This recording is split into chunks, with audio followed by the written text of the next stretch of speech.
All right, we're back live on Any Given Thursday. Just twisted this bad boy. I beat Chase to it. What are you going to do? Harrison Graham and Chase Sr. live here on Chat Sports, Episode 4. They keep letting us come back, Chase. I guess we're doing something right, as we could do what we're always going to do. Break down the latest around the NFL. Kind of more of a sports betting type of show today, as we're going to take a look at some individual matchups, both in the NFL and in college as well. And guess what? Chase and I still suck at gambling, so we'll break that down as well.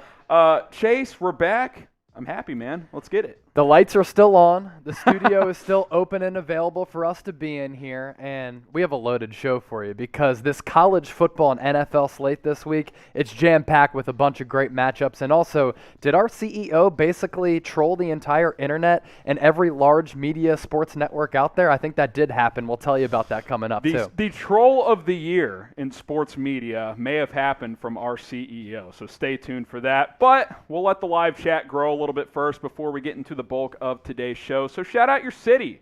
Let us know where you guys watching from, and we'll get some shout outs to you guys. We, of course, are in the beautiful city of Dallas, Texas. I don't know, do people refer to Dallas as beautiful? I Chase? do. You've been here I'm for a Northeast guy. I moved here at the end of February, and I refer to Dallas as the beautiful city of Dallas, Texas. Well, how about a 30 burger from Rick Bennett, a $30 super chat. Right off the top? Which we'll show. I think we have a super chat menu again this week. We'll Rick get to Bennett. that in a minute, Rick. The super chats take a second to load, but we will get into that. Let's get some shout outs going here. New York from Gamer Dude, L2 Cloud from the UK, Roberts in Boston, Shelley says Winnipeg, L2 is in there, New York. We got a Wilmington, Delaware. We got Jackson, Mississippi from Darkman. Robert is in Boston. Des Moines, Iowa from Evan. We'll get more shout-outs in a second. Chase, why don't you read the super chat for us? Yeah, this $30 super chat coming in from my guy, Rick Bennett. He says, I do have a question. How do other NBA fan bases look at the Ben Simmons situation? Ooh. Now, I threw this into our Slack channel because that's how we kind of converse here at Chat Sports. And I said, you know what? Rick Bennett the other week came up with a good idea. I think I'm going to set up a mic, and everybody at Chat Sports is going to step up to the mic. They're going to have about a minute to share their thoughts on Ben Simmons, and that's going to be a segment on our Sixers channel. We'll get to that soon, Rick, maybe over the next week or two. Maybe even next week on this show. I still have it in my mind. Maybe even next week on the show. But Harrison, you're from Dallas and the Texas area. What are your thoughts on Ben Simmons? Because I had told Rick, basically everybody feels the way that I do. Superstar talent who hasn't necessarily worked hard on his flaws to go from being a very good player to an elite player. You're kind of with me, I think right? it's very similar to the Carson Wentz situation where he's just not mentally tough enough. That's what it comes down to. Sure, there's some of the other stuff. He hasn't improved the jump shot, this and that. But when it comes down to it, some people can't handle Philadelphia. And I don't think Ben Simmons is one of those people. So I think that's the biggest issue. But, Rick, we appreciate the super chats. Let's get some more shout-outs on the Shout Out Your City. I think we're going to have to do something for that $30 super chat. That's a pretty nice one. We don't have a menu today, but how about this? Stay tuned at 5:40 Eastern Time. We have a treat for you guys, a new bit here on today's show. Chugs 40. Chugs 40 is what we're calling it. So the real ones will know. Oh, my God. Another Rick $30 super chat from Rick Bennett. This show's already worth it. This show's already worth it. So give me a beer. I'll shotgun a beer now for that. All right, he'll shotgun a beer for this second one. I'll read this one while Chase mentally prepares for this shotgun. Love this. I can't believe I just found this channel. You guys are in the top 2 channels I follow. Let's make that the top one, Rick. No, in all seriousness, appreciate it. $30 is very generous. So Chase is going to shotgun a beer for you guys. I saw where you got that too. You're the man for that. greatly appreciate it. So Chase, if you want to go ahead and shotgun that bad boy. Keep talking. And keep I'll give giving some shout-outs here. Does BetUS know about your guys' record? I hope not. Actually, they probably hope they do because they're making money. They should reimburse us. Yeah. They're like, yeah, we've made money off these 2 clowns. There's no doubt. Mr. D is in Georgia. Appreciate that. I'll go ahead and run through kind of what's on today's show, and then Chase will shotgun. I'll shotgun right now. Week 4 picks against the spread. Let's see if Chase and I can get going this week. College football news, rumors, and picks while he shotguns there. NFL game breakdowns. We'll take a look at a few extra games, plus one college game as well, a top 10 SEC matchup. Thanks. Arch Manning to Alabama. Maybe, but not because Nick Saban was recruiting him on Monday Night Football. We will explain here momentarily. Plus, Knicks trade candidates, 3 superstars the New York Knicks could trade for before opening night of the season. All that and more will be on today's show. But before we get to that stuff, who you got? Thursday Night Football. Chase, first of all, how's the shotgun? And then who you got tonight? So, Trace, who just started here, 6 weeks ago? He already knows what to do. He got me a warm beer to shotgun instead of an ice-cold beer. Much easier to take that down. He's shotgunned before. If you missed it, it's because I did it so fast. Flawless execution, in my opinion. Who you got tonight? I think Cincinnati's going to win this game. I've been looking at that over 2 at 46. I think on a short week with 2 okay defenses to bad defenses. Look, you guys said earlier that Cincinnati has a pretty solid defense. Name me great personnel on that defense. I don't see it. And while Trevor Lawrence has thrown a bunch of interceptions, I think he's actually played somewhat well. I like his aggressiveness, how he still throws the ball downfield even given those mistakes. And Joe Burrow has been playing really good ball the last 3 weeks to start the season coming off that knee injury. So I like Cincinnati to win this game. I'm not sure they're going to cover that large spread. What is it, 8, but 8 I and a like half? the over, and I like Cincinnati to win. Yeah, I like the Bengals, and I like a cover. Since he's playing well, Joe Burrow's had about one bad quarter this season when it snowballed on him in Chicago. He threw 3 straight interceptions on 3 straight passes. Otherwise, he's been outstanding. Good win over Pittsburgh last week. Great Good win over Minnesota in week 1, who looked a lot better in their win over Seattle a week ago. So we'll get some shout-outs here. I'm seeing mostly Cincinnati. Gamer Dude, Juan Hernandez. Darkman's an OU fan. That must be Sam Brown's burner account. Evan Henders and Juan going with the Bengals. So is Robert. L2 Cloud, Darkman, Gamer Dude, all going with the Bengals. We do have a Jacksonville from the Real Prince family. Okay. It's also our live poll. Make sure you get your votes in on our live poll. 74% of the people going with the Bengals so far. Only 35 votes, though, so continue to get your votes in. I'm going to go with Cincinnati, like I said. By the way, I'm just going to guess here. The guy who did Jacksonville has the word Prince in his name. London is kind of Jacksonville's team, Chase. It is. So maybe he's from the pond because the Jags go there quite a bit. We're almost at 270,000 subscribers here at Chat Sports, so we know that people are tuned in worldwide all the time. Yeah, there's no doubt about that. Chase Sr. is an amazing host from Thank you, Evan Henders. He does a great job. Appreciate you. Give me a follow. Hit me up, Twitter and Instagram, at Chase_Senior. Would love to chop it up with you. Noah Dye says Cincinnati as well. I think we're ready to rumble here, Chase. If you guys are ready for the show to start, type me down in the chat. We'll get some shout-outs here. We're getting a couple of technical things set up behind the scenes. We're going to have our CEO join us for our first segment here in just a couple of moments. So give us some time, and then we'll jump into that. Type me in the chat. I can't wait to break down some of these games, Chase. College, NFL, there's some big-time matchups this weekend. Let's give the people a peek inside what our Saturday was like last week. Oh, my God. You got onto the smoker. You're cooking ribs. You're cooking chicken. At some point, the smoker goes up in flames, but it didn't ruin the meat because the meat was still very good. You salvaged the food.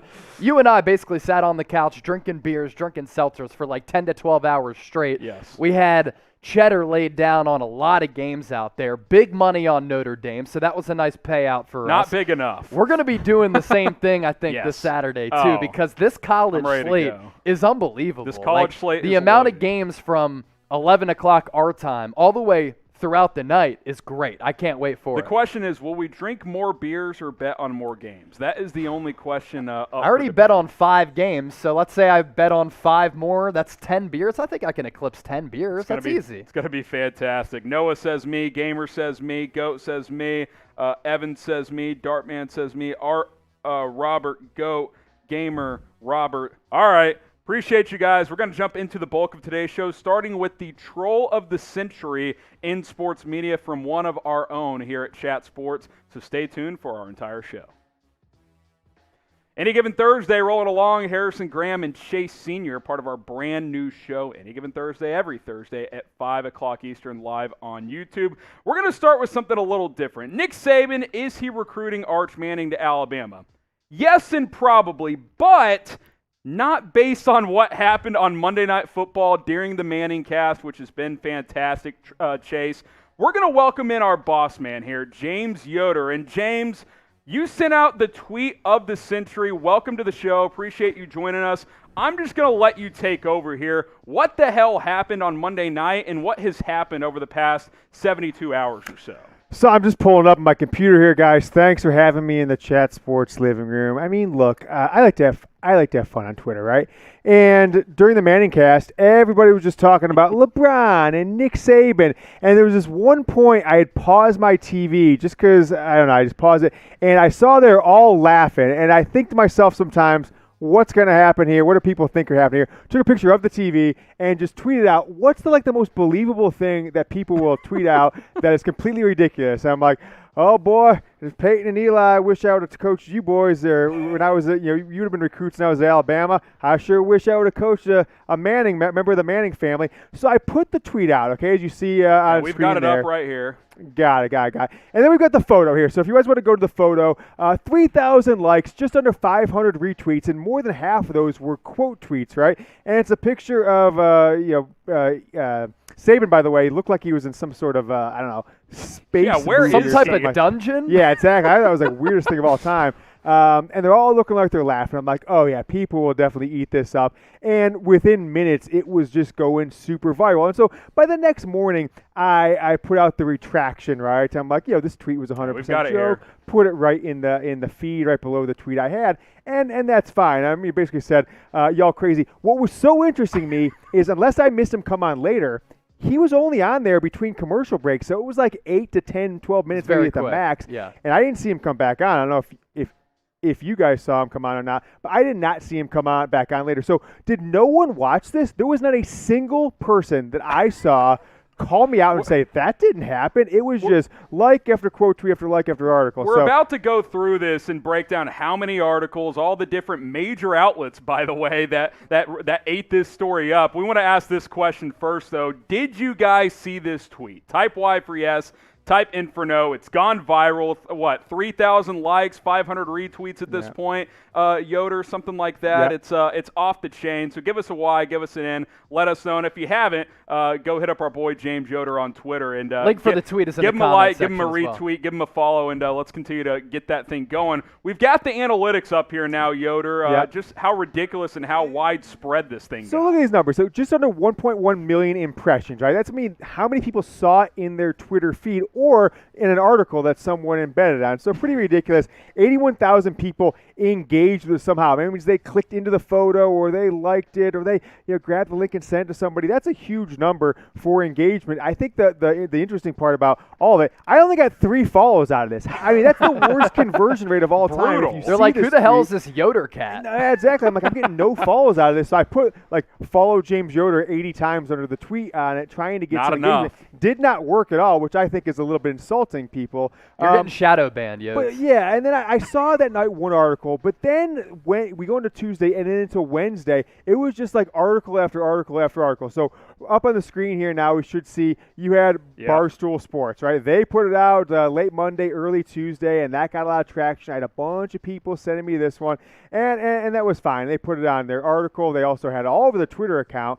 It wasn't just the one tweet. They tweeted out from a bunch of the different accounts and multiple times. Then you get the Sporting News. They were the first ones on Monday night to put out an article, and it was solely based on my tweet. By the time we went to film our Alabama show here at Chat Sports on Tuesday, they had changed the entire article. And if you see below Saban's picture, this story has been updated from a previous version. No, that previous version completely changed. They wrote an article as if mine was fact, and it kept it up there for over a day, or about a day almost. And the fact that they just put that little bit of text that says, oh, this is an update from a previous version, is just absolutely ridiculous how bad I trolled the Sporting News. Shout out to them for still being in business, by the way. But that and it continued on from there. And so I guess you guys have the video. Pardon my take. That was yesterday. We got it queued up here, James. So take a listen to this, and then the three of us will react to this one as well. It was funny though when he was when they were talking to him, and Nick Saban was like, I've just always wanted the opportunity to coach a Manning. And talking about how like he really wishes he could have coached one of them, but he was just and he kept talking about how great his quarterbacks have been doing recently. Saban wants Arch; he can feel it in his bones. 100%. All right, good job, Billy. All right, James. So you're able to troll PFT the me guy take a who's bow. made a career of being a troll.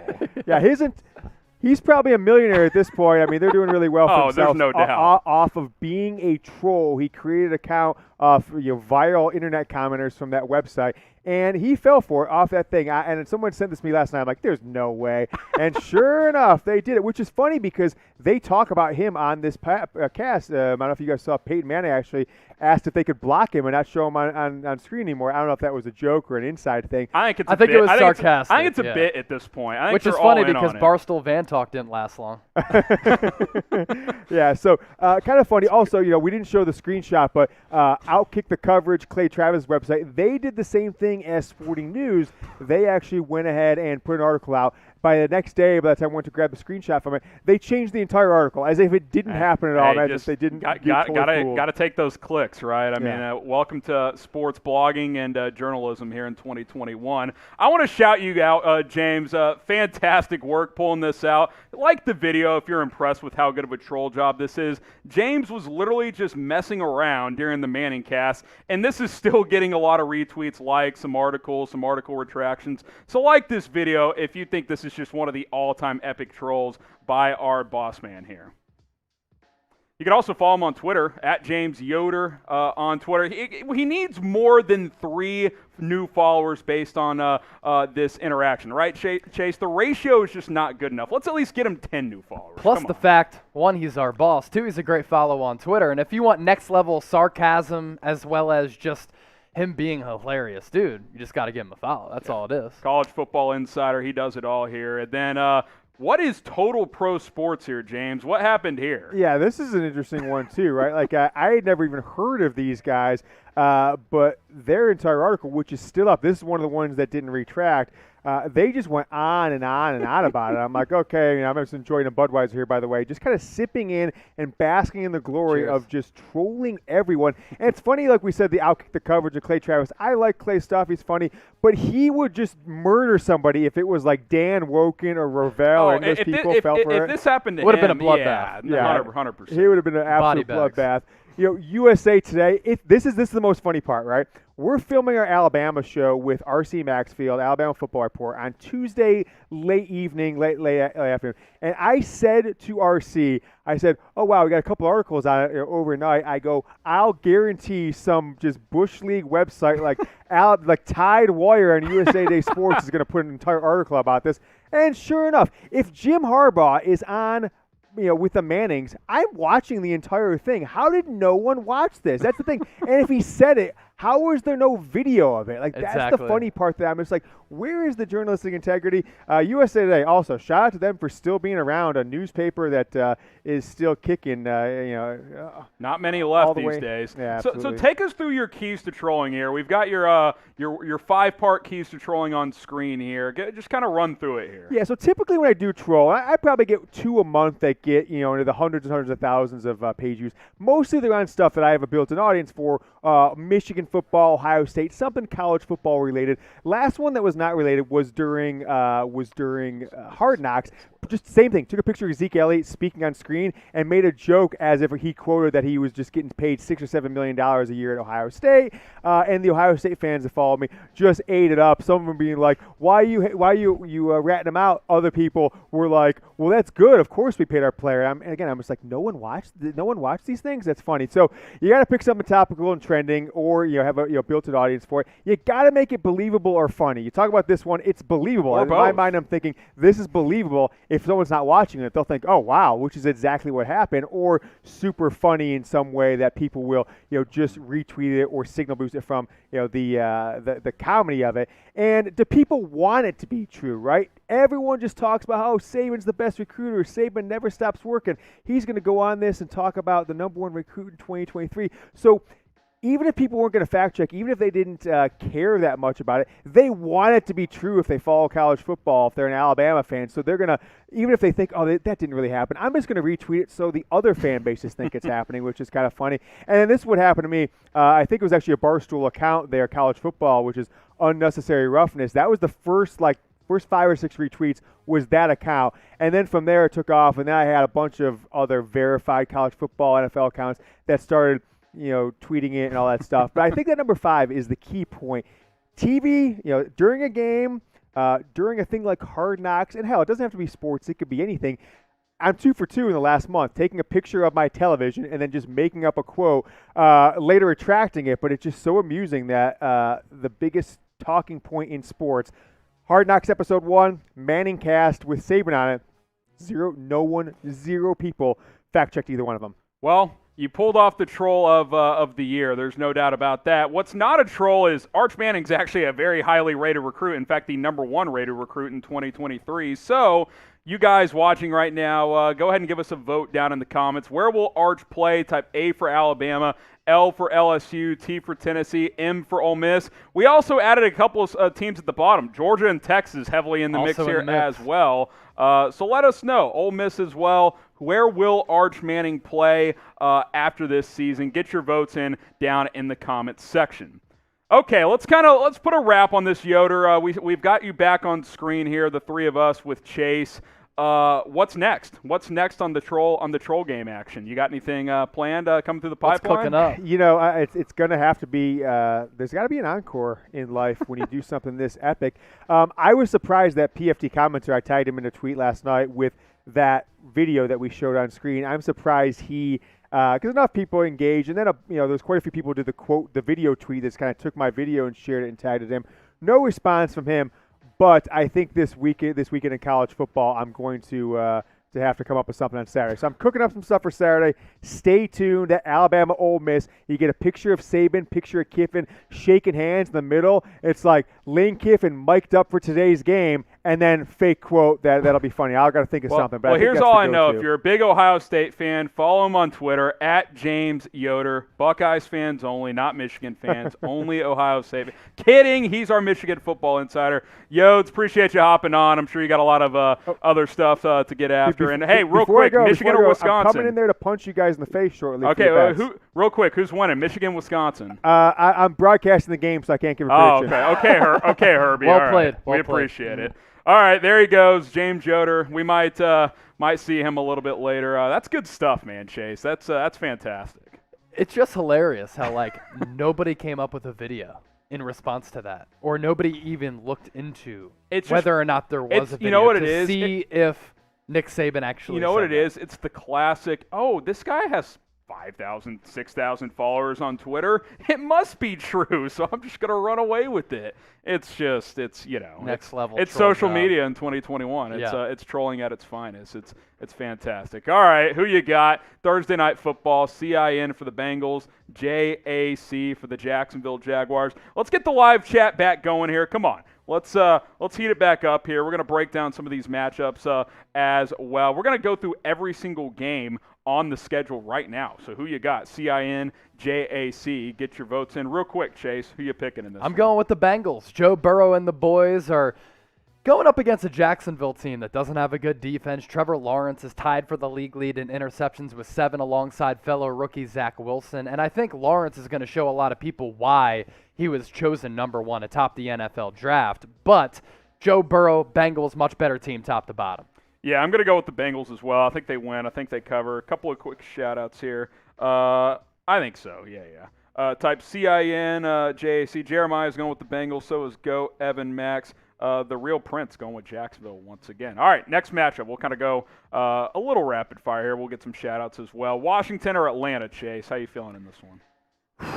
I'm going with Washington, and the Washington football team, only 1-point favorites. They're not as bad as what they displayed against the Buffalo Bills. Bills are really good. So I think Washington wins this game. Atlanta's coming off that win against the New York Giants. I don't think they're a good team. I think that speaks to how bad the Giants are. Yep. Washington football team's defensive line, which I thought was going to be one of the best in the league, which hasn't been so Needs far, to wake up. Gets back to it this week. Yeah, I'm going with Washington as well, actually. Shelly saying Washington. Evan saying Washington. Go. Robert. Noah says Washington. Shelly as well. Next game is Texans-Bills. Houston's been competitive. Losing to Rod Taylor certainly hurts. Second start for Davis Mills here. This line is huge, by the way. I think it's 16.5 last time I checked. I think Buffalo might cover that. I think they're starting to hit their stride after a tough week 1. never put any stock into what happens in week 1, the opening week of the NFL season, because if Buffalo and Pittsburgh were to play again, Buffalo would run away with this one. Spread would be what, 10 points, 11? I mean, yeah. And I don't think it would be that close. So I'm staying away from the line. That's for sure. 16.5's a lot. You never know what could happen here. Backdoor cover action. BUF for Buffalo, HOU for Houston. Seeing a lot of Buffalo come in here from Shelley. We got the Bills from Evan. Let's see, Houston from Jeremiah. That must be Jeremy's burner. Buffalo from Max Kaufman. Yeah. Goat going with Get Buffalo a couple of ATLs in on the game before. This is an interesting one. Lots of storylines in Chicago right now, Chase. Bears, Lions. This game's going to be at Soldier Field. I picked Detroit 21-20 on our Bears channel, and some people got mad at me, but I always tell you guys I'm going to tell you what I think, and I don't like where this team sits right now with Matt Nagy. A lot of the sharp money is actually coming in on Chicago because they do tend to play very well at home, and I've actually been really surprised at how well and how tough the Lions have played under Dan Campbell. You got to give him credit for that. I think Chicago does win this game. I think it's going to be close. Let me ask you this, though, really quickly. If the Bears lose, realistically, does Matt Nagy get fired? That would go against what the Bears organization has done throughout their history. They don't make in-season firings. They don't make in-season changes, but I think you would have to heavily consider it. And I do think there would be a decent chance it could happen. It sounds like he hasn't said this out loud, but it sounds like Nagy has given up play calling, even though he did not concede that. I think he has. So we'll see what happens, but you lose to Detroit at home, you fall to 1-3, you're probably cooked for this season.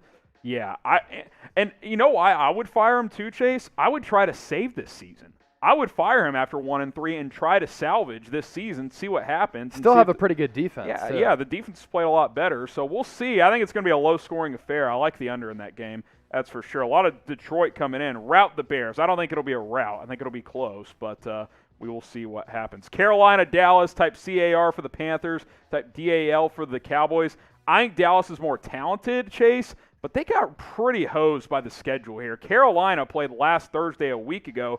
Dallas played 3 days ago. So they've got like 3.5 less days to get ready for this one. Cowboys 4.5-point favorites. There's that and the emotion of that game on Monday night. The offense played very well against the Philadelphia Eagles. They completely dominated them in all phases of the game, absolutely embarrassed Philadelphia. So you're coming off the highs of that win, and everybody is kind of hyping you up. Plus you're on a short week going up against a team that's very well coached by Matt Rule, very well prepared, and they're coming off a long week. I actually like Carolina plus 4.5. And Sam Darnold's playing pretty well. Turnover-free football for the most part. Let's see what you guys are saying. Gamer Dude says Dallas. Goat says Carolina. Let's see. Got a couple more coming in here. Got another Dallas from Shelley as well. I want you guys interactive. Let us know who you got winning these games. We'll jump to the next one here. Dolphins, Colts. A couple of desperate teams, especially Indianapolis at 0-3, Chase. I don't know how I feel about this one. I think I like the over if you're talking from a betting perspective, 42.5, but I don't know who's going to win this one straight up. What are you thinking? Well, I know this. We don't want any betting advice from you. That's what I do know. For the NFL. But, yes, for college, you've been elite. No, I'm just messing with you, but for real, for real. I'm not messing. I'm 1-14. Who do I like in this game? So I think this season is just going to be a disaster for Indianapolis because when your starting quarterback, who you just traded for this offseason, basically isn't available for any of the preseason games. He's just not reliable. Any of training camp practices. It sets you so far back. Plus, the Colts to start the year have had a brutal schedule. They start off with the Seahawks, then they go to the Rams, then they go on the road against the Tennessee Titans, and they have to go back on the road to South Beach against a Miami team very well coached on the defensive side of the football. They just went to overtime with the Raiders on the road with a backup quarterback. I think Miami wins this game. All right, we'll jump to the next one here. Getting a lot of Miamis, by the way. Gamer Dude, Goat says Indy. Jeremiah and Shelley say Miami as well. Browns, Vikings, CLE for the Browns, MIN for the Vikings.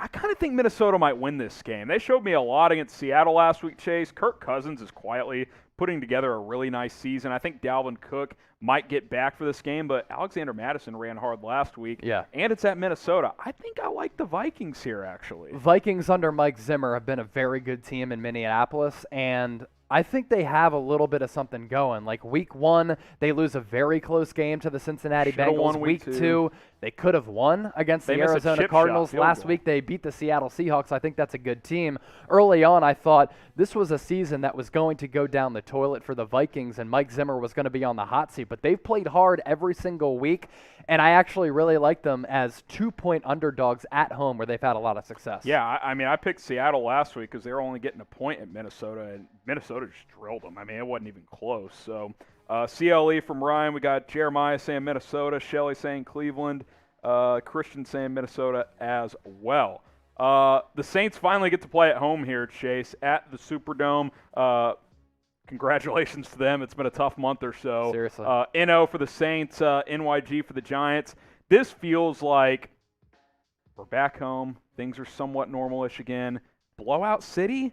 How much fight do the Giants have left in them? We're at a feeling out process here in the first month of the season because the Saints in week 1 dump trucked the Packers, and then in week 2, they got dump trucked back by the Carolina Panthers. Then in week 3, they go on the road, and it really wasn't close against the New England Patriots. Mac Jones looked lost all day. Now, I like New Orleans to win the game, but am I trusting Jameis Winston to cover a 7.5-point line? I am not. I think the Giants still have a little bit of something to play for, even though that offense led by offensive coordinator Jason Garrett, that's really saying something. I think it's a disaster. So I'm going to go with the Saints to win, not to cover, though. I think we're going to hear fire Joe Judge chants after this week. Yeah. I think and Jason Garrett. They're not disciplined. It's not a disciplined football team. They've been competitive, but they're not winning games. So I think the Saints win this one, and I'm not sure it's close. 10+ for New Orleans, in my opinion. Tennessee against the Jets. Man, Zach Wilson's trying, Chase, but it's tough. Mekhi Becton's out. That does not help. This feels like another blowout game from a betting perspective, too. Kind of a weird line. Only 8 points. I know it's a road game for Tennessee, but that offense is rolling with Derrick Henry. I think the Jets cover. I didn't officially put money on it, but I might on Sunday morning because the Titans have had just a weird start to the season. They had this comeback victory against the Seahawks in week 2 after just getting boat raced by the Arizona Cardinals in week 1. Then they come back home against a Colts team who they've never really beaten over the last several years, come up with a win. Now they go on the road against a Jets team they're expecting to walk all over. The Jets offense averaging 0 points per game in the first quarter, less than a touchdown per game. I think they do cover this 8.5-point line. Yeah, I think Tennessee blows them out, personally. Wilson looks lost. He's getting no protection. Those receivers don't get separation. I just do not like where they sit as a football team right now. And by the way, it's nothing against Robert Saleh. The Jets should have hired an offensive coach. Saying. Like, you're drafting a quarterback. When you know you're drafting a quarterback. You should draft or hire an offensive coach. You have to hire or an at least a offensive coach. proven OC, not Mike LaFleur. That's just bad. I agree. Okay, Chiefs, Philadelphia. Who would have thought, Chase, that this would be a pair of 1 and 2 teams when Kansas City heads to Philly? So you know the Chiefs are going to be a pissed-off team. We'll see how Philadelphia plays after that rough Monday night outing. They got embarrassed, and Nick Sirianni, his offensive game plan was a complete and utter disaster. He didn't lean on the strengths of Jalen Hurts. They have to treat him like Lamar Jackson and run the football a lot more with him, as well as Miles Sanders, who only got 2 carries last week. That was crazy. This is a bad spot for Philly, taking on a KC team that needs a win. With a lot of questions, there's a lot of drama, there's a lot of holes on that defense, and they're coming off back-to-back losses. This could be a rout or could be a really weird and fluky game where the Eagles make it close. Casey for the Chiefs, PHI for the Eagles. Christian says the Chiefs, so does Max. All right. Game of the week, arguably. I mean, we'll get to Sunday night in a second, obviously. But in terms of a pair of 3-0 teams, Cardinals, Rams, I'm impressed with both these squads. The two MVP candidates, Chase, and Matthew Stafford and in Kyler Murray. I actually like the Rams, though. I think they're showing a little bit more completeness to their game. I like the Rams, and maybe by double digits in this game. The Matthew Stafford effect has been real, and he's taken Sean McVay's offense to a different level. Kyler Murray's been an MVP candidate. I actually put a future bet on him this week. I think it was 5 to win 40. I thought the odds were really good because if the Cardinals make it to the playoffs and he continues to put up big numbers, I think he can win MVP. But this Rams team, They're more experienced. I think they're better coached, and they're ready for a matchup like this. I'm riding with the Rams, but I'm not touching that 4.5-point line in favor of Los Angeles. Oh, I know NFC West is loaded, and how about this matchup?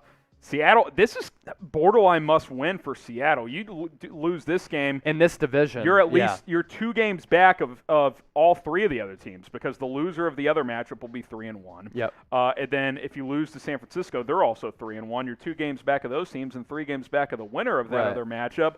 Must win for Seattle. San Francisco probably feels similar as well, coming off that game against Green Bay. You don't want to fall to 2-2. This is going to be an interesting one. Over the years, this has been one of the better rivalries over the past decade or so, dating back to, the Kaepernick, Richard Sherman battles, of course. How are you feeling in this one? One of the more physical rivalries, too. Yes. That's why I kind of like the under in this game, because I think it can be a knockout, drag-out type of brawl game. I've gone back and forth with this. Obviously, I'm conflicted because I'm the host of the 49ers Report right here on Chat Sports. But, look, I think the Niners can win it. I think they have better line play, but I'm just scared by Russell Wilson because he always comes through and breaks everybody's hearts. Losses. So I'm really not sure where I go with this one. Shelly says San Francisco, so does Gamer Dude. Noah Dye says Seattle. Oscar says Seattle. So get your votes in.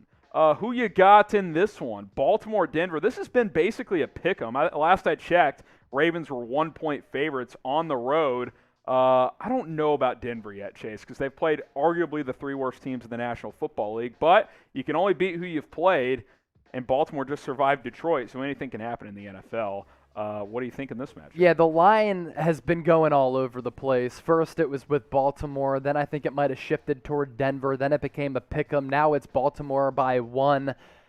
I think the Broncos are going to win this game, and I think the Broncos are going to remain undefeated at home in front of the mile-high crowd. Their defense is really, really legit. This is back-to-back road games for Baltimore. You go to Detroit, you have to win on a 66-yard field goal from Justin Tucker. Then you go back home to Baltimore. Then you fly back out to Denver, which is a very tough place to play, given all of the air issues out there with lung capacity and Players being talk in the about mile it. It's high. a real thing. It's a real thing. So I like Denver, actually, to win this one. Gamer Dude does as well. Jeremiah going Denver, going Baltimore. Or Jeremiah going Baltimore, excuse me. Evan going Denver. Pretty split there. I picked Baltimore, but that probably means you should pick Denver because I've had a rough start to the season. All right, Steelers, Packers. PIT for the Steelers, GB for the Packers. We won't spend much time on this. I think this is blowout city. I wonder in like a month or so what the conversations are with Big Ben in Pittsburgh, because I think this thing could snowball fast. So I disagree. I don't think it's going to be a blowout. I think the Steelers cover the touchdown spread as underdogs. Mike Tomlin has never had a losing season throughout his entire coaching career really in Pittsburgh, and that team rarely gets blown out in situations like this in a crucial game for Pittsburgh, especially considering in the division that they play in the AFC North. So I like the Packers to win because they're the better team with the better quarterback, better skill position players. I think they match up good against Pittsburgh, but I think the Steelers do cover.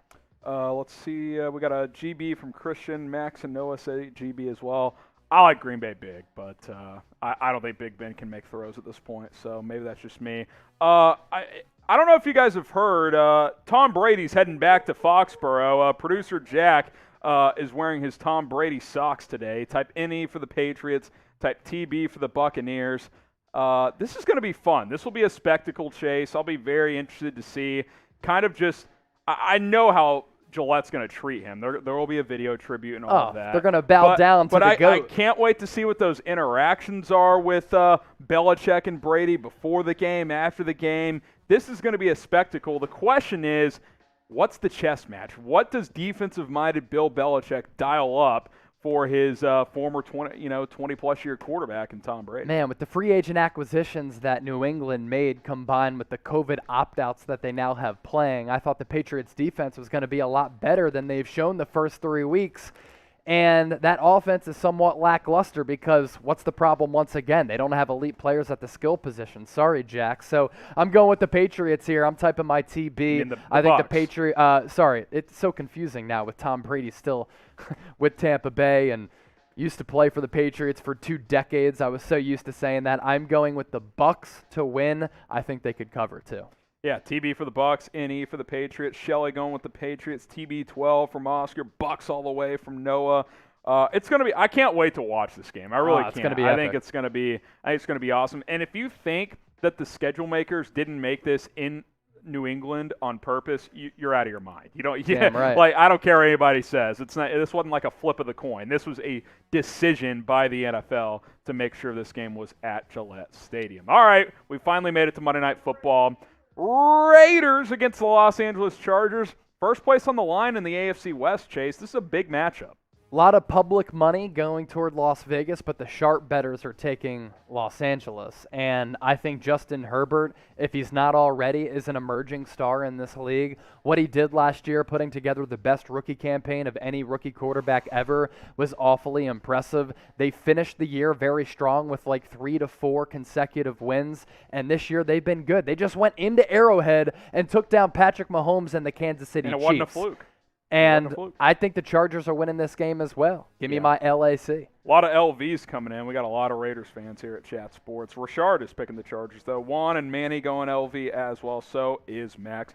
Appreciate you guys. Keep that live chat going. That was the purpose of that, to go through these matchups, give our analysis, but also for you guys to get interactive. We're always peeking over there to see what you guys say. In the live chat. Appreciate you guys. We'll give out shout-outs throughout the show, especially for Super Chats. If you Super Chat, we'll shout you guys out. But we give everybody shout-outs, unlike some people think on the 49ers report. It's Chug's 40 time. It's 5:40. Jeremy Chug's going to chug a beer at the 40 mark every hour on the hour that we are live on the show. There he goes, chugging away.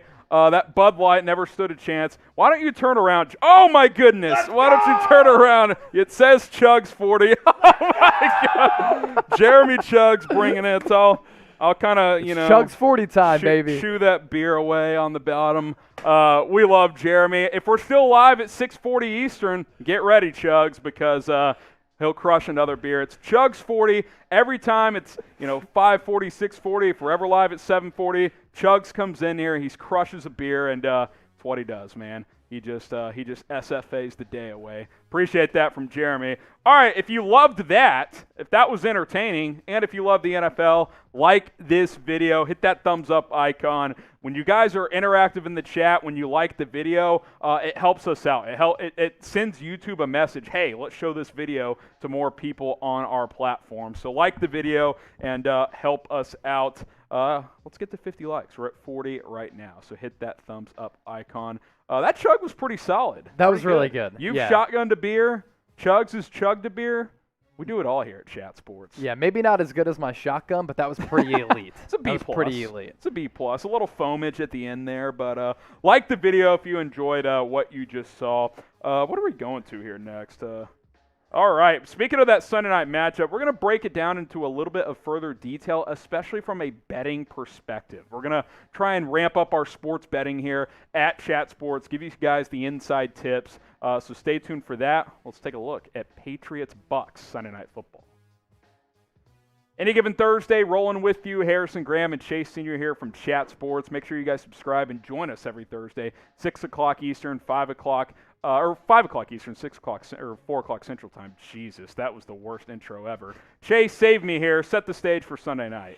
Sunday night, finally Tom Brady facing off against Bill Belichick. These guys were together for 2 decades. They won 6 Super Bowls together, and now they are on opposite sidelines. It's going to be one of the best matchups of the 2021 NFL season. Tom Brady and the Bucs going up to Foxborough to take on Bill Belichick and the New England Patriots. The Bucs going into this game, as we record this on Thursday, as 7-point favorites. The over-under set at 49. I've been going back and forth with this all week. I flirted with the idea of going with the Bucs. I don't think Tom Brady is going to be all too emotional about his return to New England, and I damn for sure know that Bill Belichick is not going to be in his feelings. They at least won't show it. I just think the Bucs are the better team all across that roster, offensively, defensively, special teams. They have the edge. And Tom Brady and the Bucs are coming off a loss against the Rams. That's not a bad loss by any means when you lose against arguably the best and most impressive team in the NFC up to this point. Yeah, and it's going to be a fun matchup, and like I said, we're going to break it down from a betting standpoint as well. Predict the score, Patriots at Bucs. Get your score predictions in down in the comment section. It'll be fun. It'll be very, very fun. So let us know who you got winning, and then let us know what the final score will be. Bucks, Patriots, get those score predictions in. I'll take you through what the Patriots have done so far against the spread, and then Chase will take a look at what the Bucks have done so far. So you look at New England this year, 1-2 against the spread. Week 1, lost the game 17-16, did not cover in that game either. They were favored at home against Miami. Week 2 against the Jets, 125-6, did cover as well. If it's highlighted red, that means they lost against the spread. If it's highlighted green, that means they won against the spread, or won against the spread. And then week 3, lost by 15, obviously did not cover against the Saints. This is a bit of a desperate team, but 1-2 against the spread so far this year. We know Bill Belichick likes to play defense. Through the first 2 weeks, the defense played pretty well, but you have to consider the opponents. First decent offense they faced kind of got hammered. Gave up 28 points against New Orleans at home. Should mention this as well for you folks trying to bet on this matchup. All 3 of the Patriots games so far this year, the total under has hit. So low-scoring games for the most part when New England has been on the field. Again, some of that factors in the opponents. Not a great Miami offense in Week 1, a bad Jets offense in Week 2, and then a good Saints offense in Week 3, but the Patriots didn't do their part. So 3-0, the unders have hit so far this year. So that's kind of where the Patriots stack up right now from a betting side of things right now. Lower scoring games, only 1-2 against the spread. Tough matchup against the Bucks here on Sunday night. Make sure you guys subscribe to us here at the channel, youtube.com/chatsportstv. Make sure you stay up to date with everything going on across the NFL, including our sports betting analysis. Trying to ramp that up here at Chat Sports. Spread the word. Tell your friends this is the place to go if you want the insider coverage on some of the biggest matchups every single week. Share that link with a friend. It's youtube.com/chatsportstv. All right, I'm going to pass it over to Chase Sr.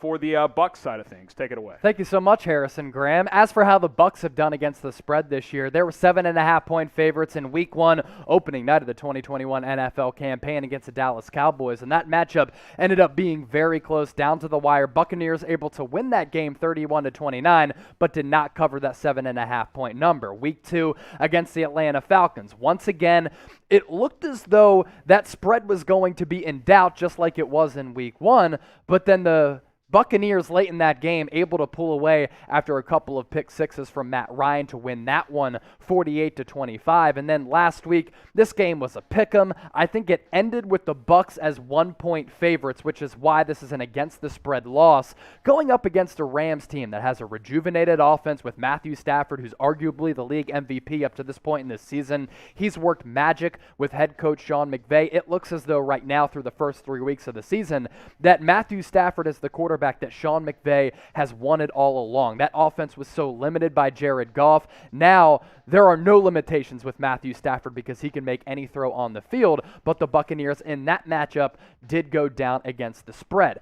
Here's something to monitor, though, going into this game against the New England Patriots. Maybe you don't want to take this line because the Buccaneers are about 7-point favorites, but there's this. The Buccaneers overs this year are 3-0. Partly because the Bucs have the worst pass defense in the National Football League. A big reason for that, haven't been able to get a pass rush, but also they suffered a lot of injuries in that secondary as well with Sean Murphy-Bunty going down. That's why they signed Richard Sherman in free agency the other day on Wednesday, but Richard Sherman not going to be available in this game because he needs about a week or two to get ready for game action. So if you don't like the line, maybe you like the over, but you're going up against a Patriots team that is somewhat anemic offensively in the New England Patriots with a rookie quarterback in Mac Jones, and they don't have any elite skill position players on the perimeter or at running back. Today's show is presented to you by our sportsbook partner, BetUS. This is the best deal, honestly, that any sportsbook has to offer. It's a 125% deposit bonus if you use that link at the bottom of your screen, chatsports.com/bet, and enter the promo code CHAT125. What that means is you put $100 into your account, you get an additional $125 back. That's $225 to game with. Myself and Harrison, we've been struggling with our NFL bets. We still have money left over thanks to that deposit bonus. Here's the betting matchup for you. Buccaneers, 7-point favorites, favored by a touchdown. The over-under at 49. Maybe those lines shift as we progress later in the week as more money comes in on either side, but there you have it. Yeah, we talk about this a little bit more. A touchdown game, and logic would be like, oh man, the Bucs are the much better team, but this is one of those ones that you probably don't touch, Chase, because Vegas can't equate for emotional situations like this. They really can't. It's kind of like you see coaches talk about analytics all the time. Sometimes you can't rely on analytics. Got to go with the gut. So you got to go with your gut. Emotions coming back to New England. Is Tom Brady too jacked up? Is he not jacked up enough? Is he going to just dominate this game? I think it's a very, very tough one. So I don't know if I would touch my put my money on where my mouth is in this one, but we will give you our picks here. And Chase, you can give your kind of pick and analysis first. So when you look at this matchup and you look at the relationship between Tom Brady and Bill Belichick, I think there are some harsh feelings. I think Tom Brady wanted to stay with New England if Bill Belichick wasn't the coach, and Bill Belichick wanted to move on from Tom Brady because he saw Brady progressing in age. And I think both of them feel a certain way about that. I do think that the Buccaneers are the far superior team, and I think they're going to come in with a good game plan to exploit the Patriots defense, which Tom Brady went up against in 2 decades worth of practices. So I think the Buccaneers win this game. I'm taking them on the money line. There's not great value there. I'm just not willing to put money down on the spread with the Buccaneers as 7-point favorites because I could see this game being close. I just think the Buccaneers end up on top. How many touchdowns for Tom Brady in this one? Like I said, coming home 20 years with that franchise, he can say he's only focused on the game. You can't see the tribute video in the warm reception he's about to see and not feel it. Even Tom Brady's not that robotic. I'll go 3 total touchdowns for Brady in this one. Maybe 2 and then the patented QB sneak. Let us know what you guys think down in the comments. How many touchdowns for TB12? I'm going to go Bucs win, Patriots cover. I've gone back and forth on this one. I'm kind of with Chase, Bucs money line here because I just don't know if I trust Tampa Bay to just slaughter a Bill Belichick defense. And who knows Tom Brady better than anyone? Bill Belichick. This is a tough one to bet. I don't think I'll actually put real money down on this one because I just don't trust the emotional impact that this game could have. I could see Tom Brady go in there and win by 4 touchdowns. I could see Bill Belichick put on a clinic and kind of clamp this Bucs offense. I could see this going a million different ways. So I'll pick the Bucs. The Patriots, I think, will cover. But again, if I throw some lettuce down, it's going to be just $5 or $10, nothing crazy. So we bring Chase Sr. back into this. 7-point favorites for the Bucs as we film this right now on Thursday night, and the Patriots are total over under 49 points. How do you feel about that, by the way? Because the Patriots unders have hit all 3 games, while the Bucs overs have hit all 3 games. 49. Yeah, how do you feel there? Man, I could see the Buccaneers putting up a lot of points, and I could see the Patriots combating that against the worst pass defense in the National Football League. Before we get out of here, though, Jack, you're a lifetime Patriots fan. You got to hop on the producer cam here, turn on your mic, and tell us how you're feeling about this emotionally because it can't be easy. It can't be easy for you as a lifetime Patriots fan. He's going to mic up. The producer cam's tricky. Jack, how are you feeling? The emotions are flying high here. This one's tough for me. You got to pick your team. But look. The team I want to win is the Patriots. If I'm going to put money down, well, that's what matters. Probably the Bucs. Okay, there you have it. Right. But the emotionally, how are you feeling? You have to be conflicted. Oh, I'm right? conflicted. It's like you're between 2 girls, right? You're not sure which one to go after and pop the question to. It's tough. Sure. All right, appreciate that from Jack. Before we get out of here, who you got in this one? Type NE for the Patriots, type TB for the Buccaneers. I can't wait for this. Regardless of what the final score is, I think this is the spectacle of the year in the NFL. Get your votes in NE or TB. All right, Chase, give us some shout-outs as they start to come in here. NE or TB. We'll let producer Jack mentally recover there for a few moments here. Then we'll jump into our next segment. Yeah, Noah Dye says 10 touchdowns for Tom Brady. Oscar Garcia saying 3 TDs for TB.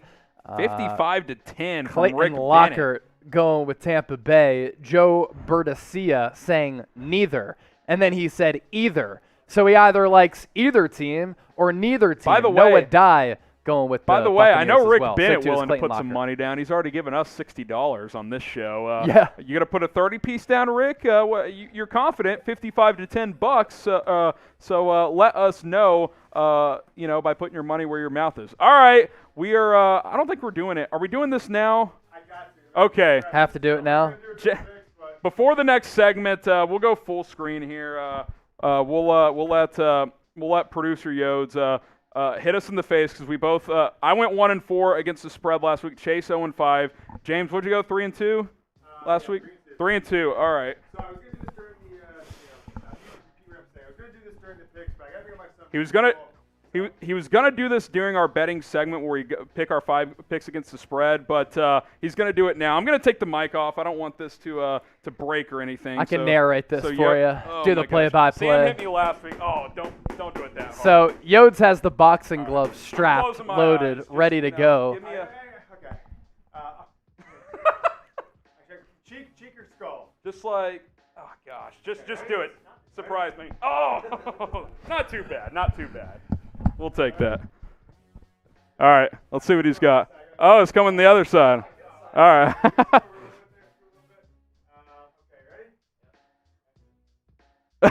That wasn't bad. That wasn't. Y'all should have seen Sam last week during my Bears watch party. He almost concussed me. It was bad. Yodes beat us this week, but Chase and I it's comeback season. Eventually we're gonna get hot, like Big Cat always says.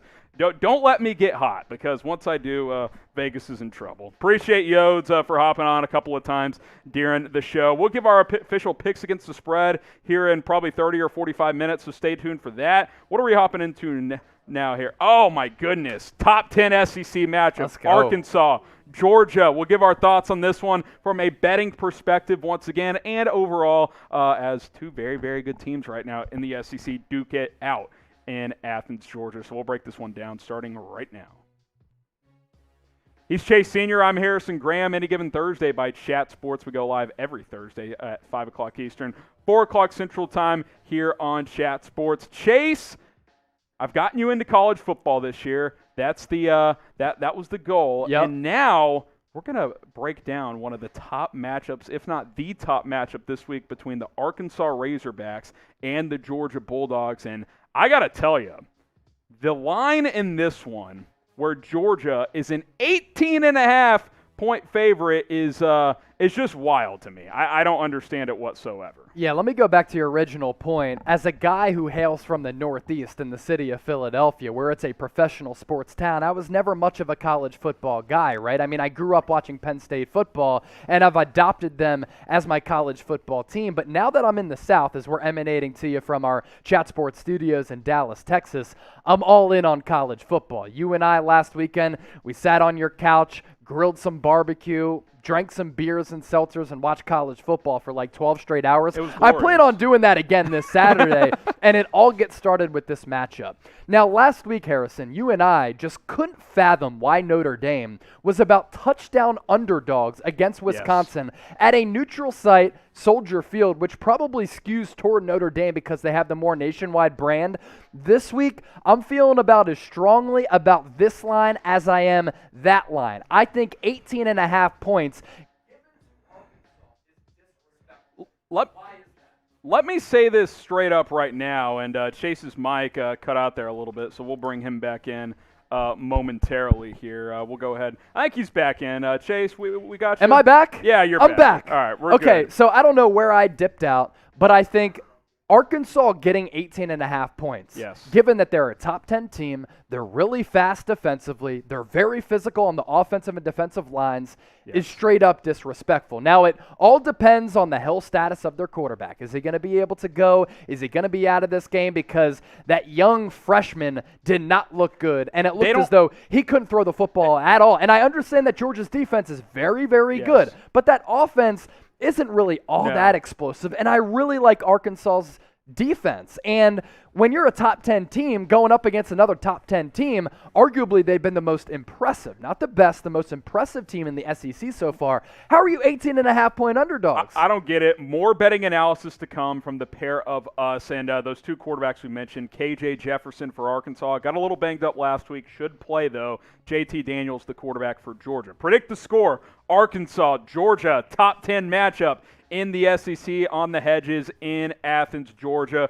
Get your score predictions in. Let us know who you got winning this game. So I'll break down what Arkansas has done. We're going to give you kind of a gambling insider look at this matchup. You look at Arkansas through the first month of the season, 4-0 against the spread. So not only are they winning, they're winning impressively. Good teams win, great teams cover. That's the old saying, right?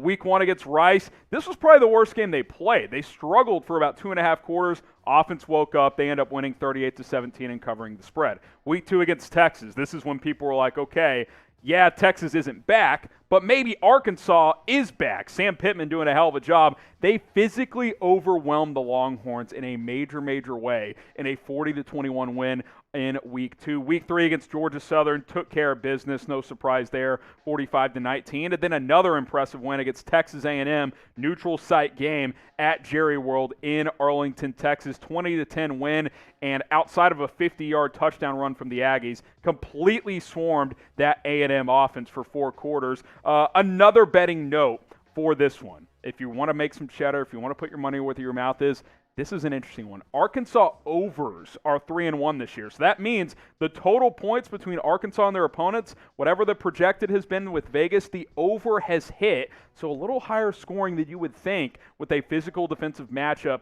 with Arkansas throughout the entire season. Now, last week the under hit with the good SEC defense in Texas A&M. You think about that moving forward this week with a good defensive team in Georgia, maybe the under is actually the play in this matchup. So that's the Arkansas side of things. Chase will get you to the Georgia side of things here momentarily. Yeah, before we get to Georgia's record against the spread, make sure you subscribe to us here at Chat Sports. Of course, we appreciate you making any given Thursday a part of your day. We go live every single Thursday, 5 o'clock Eastern, 2 o'clock Pacific. Subscribe and join us. But it's not the only thing we do here. Of course, we love chopping it up, talking a little college football, but we hit you with the latest NFL news and rumors, NBA news and rumors. So subscribe to the channel. Hit that red subscribe button down below. As for how Georgia has fared against the spread this year, they've been really good. That defense under Kirby Smart has been lights out. They have pros littered all across the field, in the trenches, in that defensive backfield. They consistently continue to churn out elite professional prospects. Week 1 against Clemson, it was a boring game. A good win, 10-3 over Clemson. Now, that win doesn't look as good as it used to because Clemson has really just fallen off a cliff. That offense looks awful, but it was a good win at the time for Georgia to start the season. Week 2 against UAB, they blow them out 56-7. Week 3 against South Carolina, 40-13 win. I had South Carolina plus 30. I'm glad I was able to cover by the skin of my teeth. That was a loss against the spread for Georgia, but a massive win.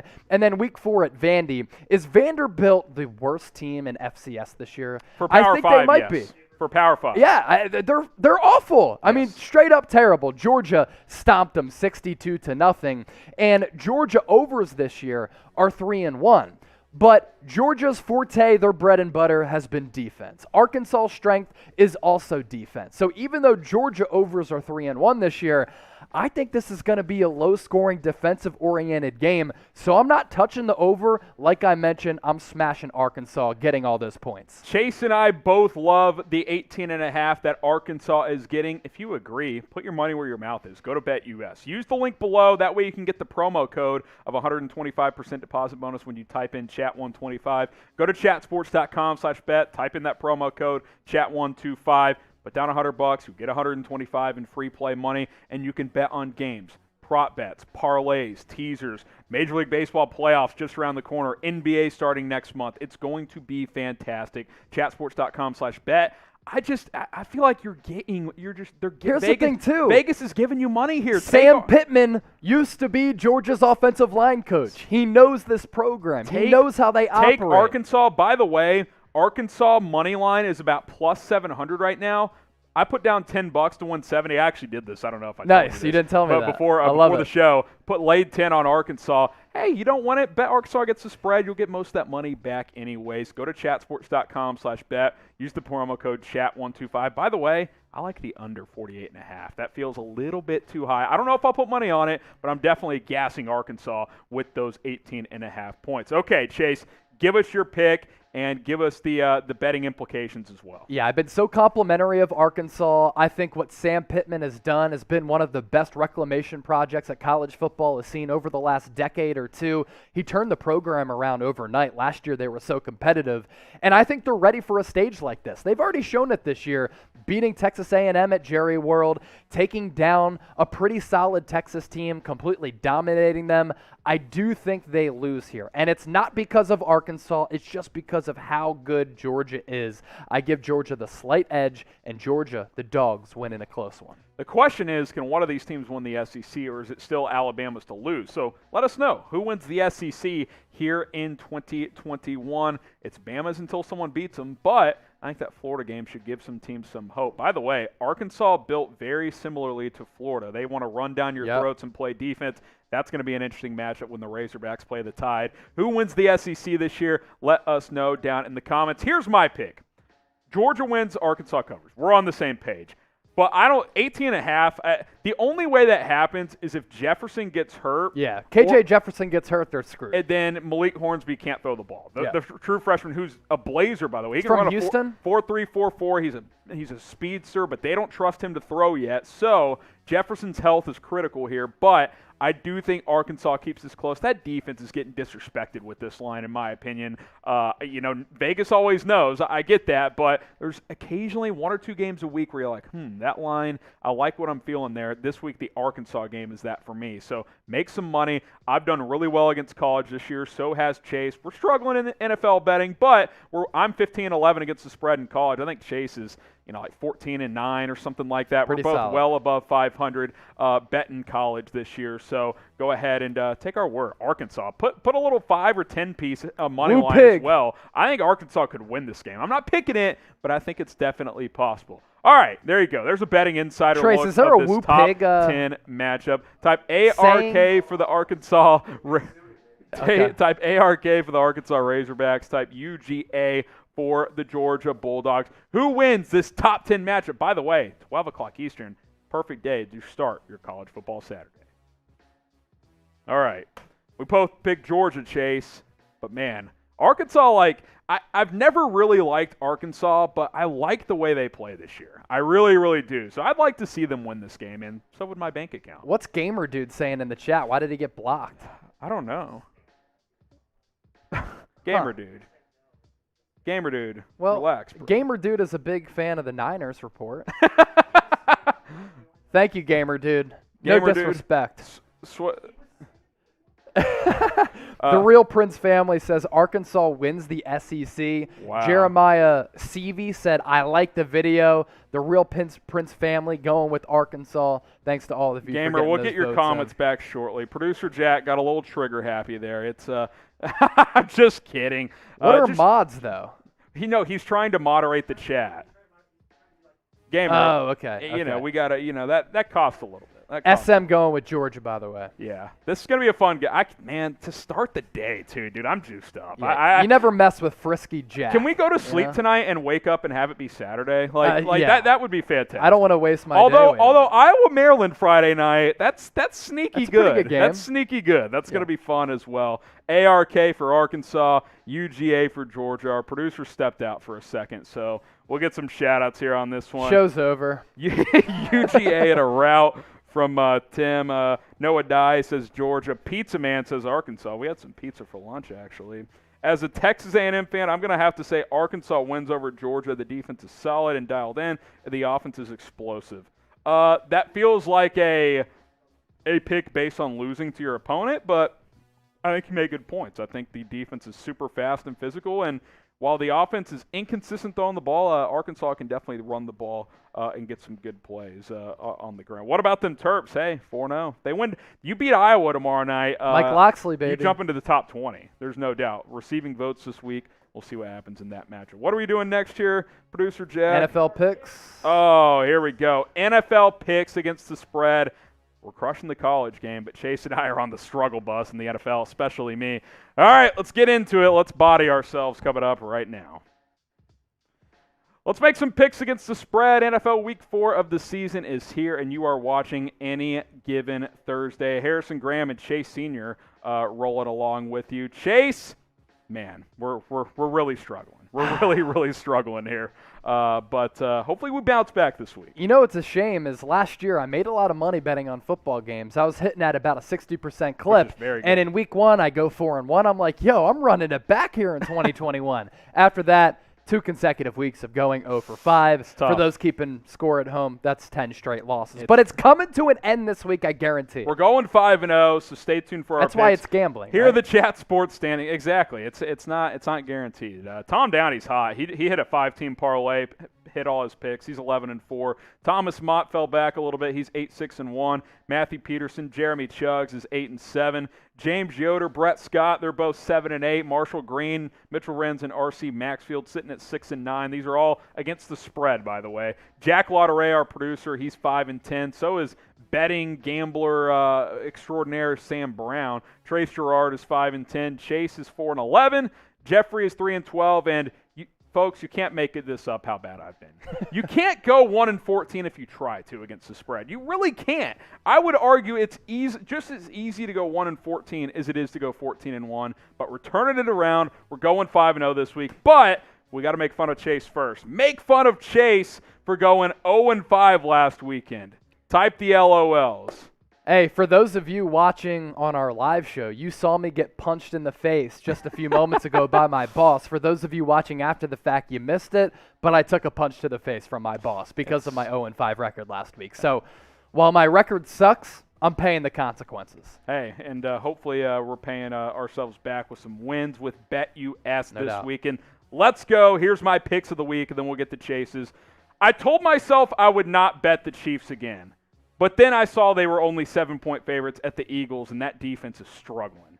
Kansas City has lost 2 games in a row. You have to win this game if you're the Chiefs because the AFC West is stacked this year. I like the Chiefs big at this one. Rams, -4.5 against Arizona. Arizona has looked good, but they've kind of farted around a little bit. This will easily be their toughest matchup yet. I think at home, I like the Rams -4.5. I could see them winning this by a touchdown, maybe even 10 points. I don't know how I'm feeling about this one the more I've thought about it, but I'm going Dallas -4.5 against Carolina. Logic would tell you less time to prepare. Monday Night Football compared to Carolina on Thursday night. Carolina's 3-0. Good defense. But Kellen Moore and Dak Prescott are putting on a clinic right now. I think they put up a bunch of points in this one and cover that one. I love the over in the Giants-Saints game. The Saints are going to come out firing. Even if the Giants don't score a ton, I could see New Orleans scoring 30+, and if they do, I think that over 42 hits pretty easily. And then Ravens -1 at Denver. Basically a pick 'em. Lamar's a little banged up still, but he's playing pretty well this year. Denver's 3-0, but they have had some just horrible competition. I think they fall back to earth here. I like the Ravens -1 on Sunday. All right, let's get to my picks. And when you gamble, you always look for edges. And when you've lost 10 straight, you're looking for any edge out there. So I'm taking Carolina +4.5 against Dallas. Now, on paper, you might look at the Cowboys loaded with star talent and say, Cowboys are going to roll. They've looked really good in each of their games so far this year, and they have. But coming off a short, emotional, dominant victory on Monday night against the Philadelphia Eagles, NFC East matchup. They're taking on the Panthers on a short week.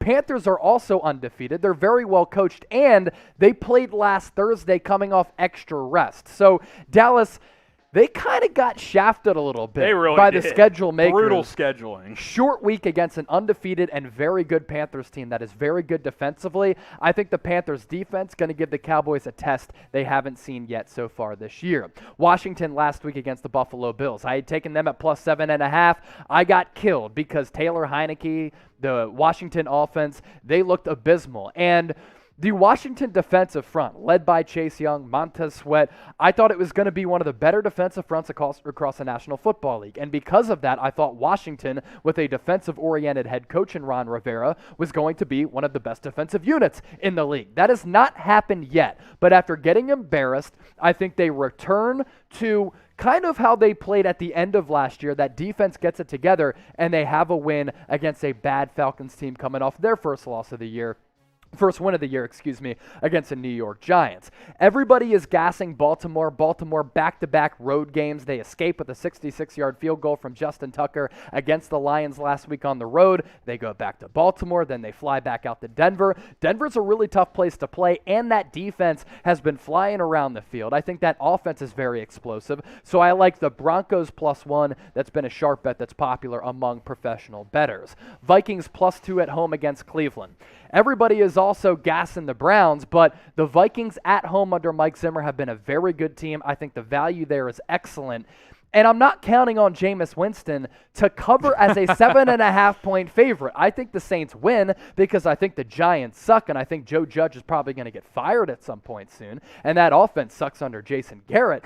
But Daniel Jones against the spread on the road, he's like 10-4, 10-5 on the road against the spread. At home, he's like 4-10. So I like the Giants to cover it at +7.5. So we'll see if Chase and I bounce back this week. I'm feeling good, baby. We're going 5-0. I'm feeling Book good. it, maybe. Do you bet on sports? Type Y for yes. Type N for no. If you don't, you should. If you do, type Y for yes. Either way, get going with BetUS. Chase is going to tell you what deal we've got for you guys. Myself and Harrison, we've been killing it betting on some of these college games. We're on the comeback trail on the NFL games. And where have we been going to lay down our bets? BetUS. Why is that? Because they have a 125% deposit bonus for all of you if you use that link, chatsports.com/bet, and that promo code chat125. So when you use that link and that promo code and you put $100 into your account, you get an additional $125 back. That's $225 to game with. Get hooked up with our sportsbook partner, BetUS, chatsports.com/bet. Enter that promo code chat125.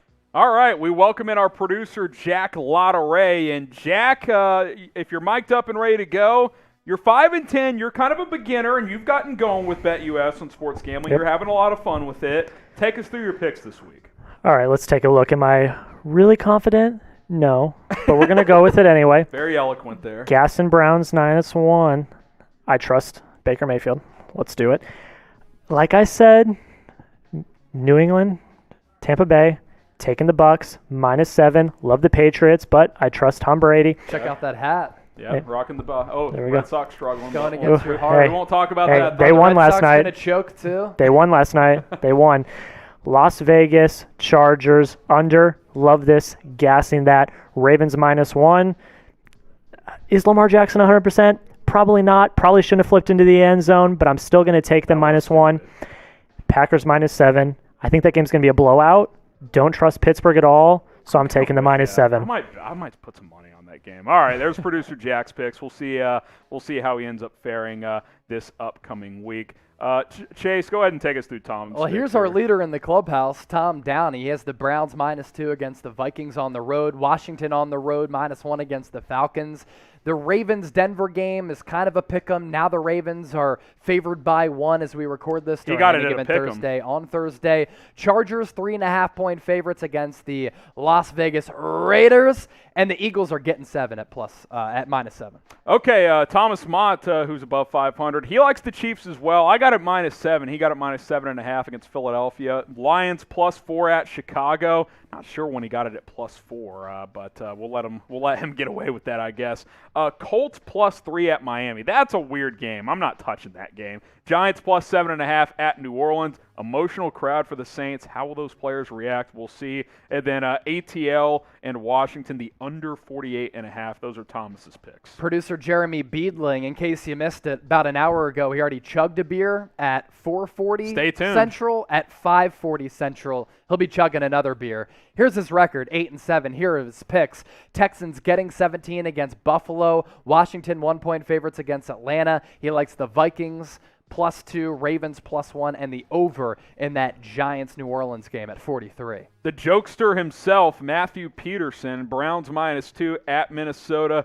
Cardinals +5 at the Rams. He likes the over in the Tennessee Jets game. I just don't know how the Jets are going to find points. Baltimore, Denver under in that one. I could maybe see that. Chargers -3.5 against the Las Vegas Raiders. We'll keep it rolling with the rest of the office shortly. But if you like sports gambling, if you want to keep tabs on our picks, some insider tricks, or if you just want to fade me and Chase every week, subscribe, and we'll have our picks right here on the channel every single week. YouTube.com/ChatSportsTV. We go live for any given Thursday, every Thursday at 5 o'clock Eastern, 2 o'clock Pacific. So do not miss our show or any of our other videos here at Chat Sports. The Boss Dog, Brett Scott, sitting at 7-8 this year. Giants +7.5. I like that too. The under in KC Philly at 54.5. The over for Baltimore Denver at 45.5. Packers -7, and then the under for Raiders Chargers at 52.5. CEO man James Yoder, Lions +2.5 against Chicago.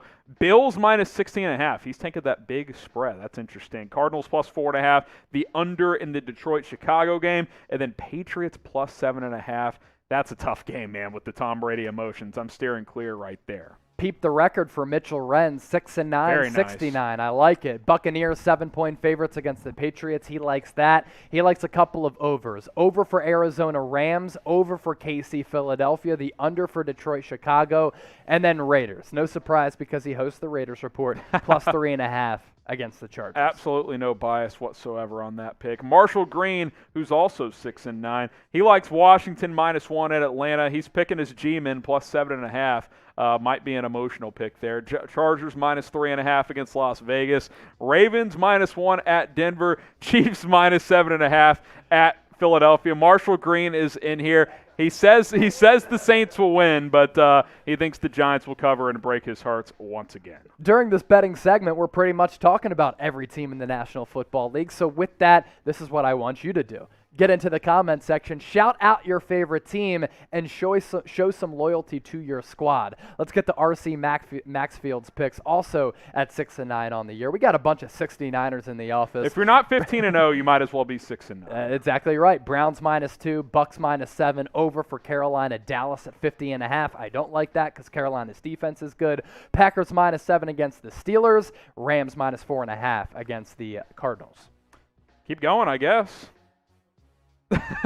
All right, Sam Brown, a little graphical miscue there. Cleveland, Minnesota over 51.5. Washington over Atlanta. That's basically a pick 'em. The over, people are picking this over in this Jets game. Am I missing something? I just don't know. 44 is a low number. The Jets can't score, man. They're brutal. Chiefs -7 per game at Philadelphia. That's been a popular one. And then Chargers -3.5. Trace Gerard, Woo Pig, Browns -2, Saints -7.5, under for Atlanta, Washington at 48.5, Ravens -1, Chiefs touchdown and a half favorites. You've done it again, Jack.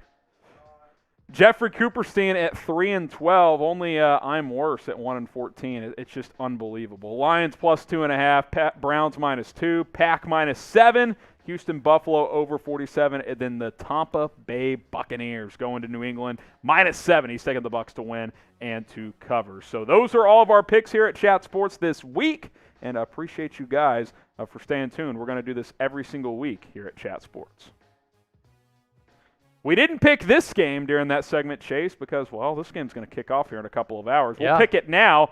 Bengals, Jags. I like Cincinnati to win and cover. And to spice things up, I may have to put some money down tonight to make this interesting. If we're going somewhere as a crew, I might have to put some money down if we're all watching it together. A little Korean barbecue. Hey, I'm never scared. Yeah, I like Cincinnati to win this game. And I kind of like the over. I could see this game being a shootout on a short week. Both teams defensively say, you know what, short week, screw it. We're not playing much defense tonight. Watch some offensive fireworks. So I like Cincinnati to win. I don't really like them to cover, but I like Cincinnati to win and maybe that over. We'll get some shout-outs here. SM says the Bengals, so does Shelly. Gamer Dude is back. He says the Cincinnati Bengals as well. So we'll see. Battle of number one overall picks. Also a quarterback rematch of the national championship a couple of years ago. Joe Burrow out of LSU, Trevor Lawrence out of Clemson. Get your picks in. Bengals, Jags. Let's see. What's on the run sheet next? All right, let's break down that Chiefs-Eagles game. A desperate Kansas City team. Philadelphia coming off a tough loss. We'll take a betting insider look at that one coming up right now. I'm Harrison Graham. He's Chase Sr. Any given Thursday keeps on rolling here as we're going to break down another one of these NFL matchups. We've broken down a few of these, so check out the channel, subscribe, and stay up to date with all the games we're taking a look at. Chase, Kansas City hits the road to take on Philadelphia. Both of these teams 1-2, believe it or not, as Kansas City has lost twice in a row.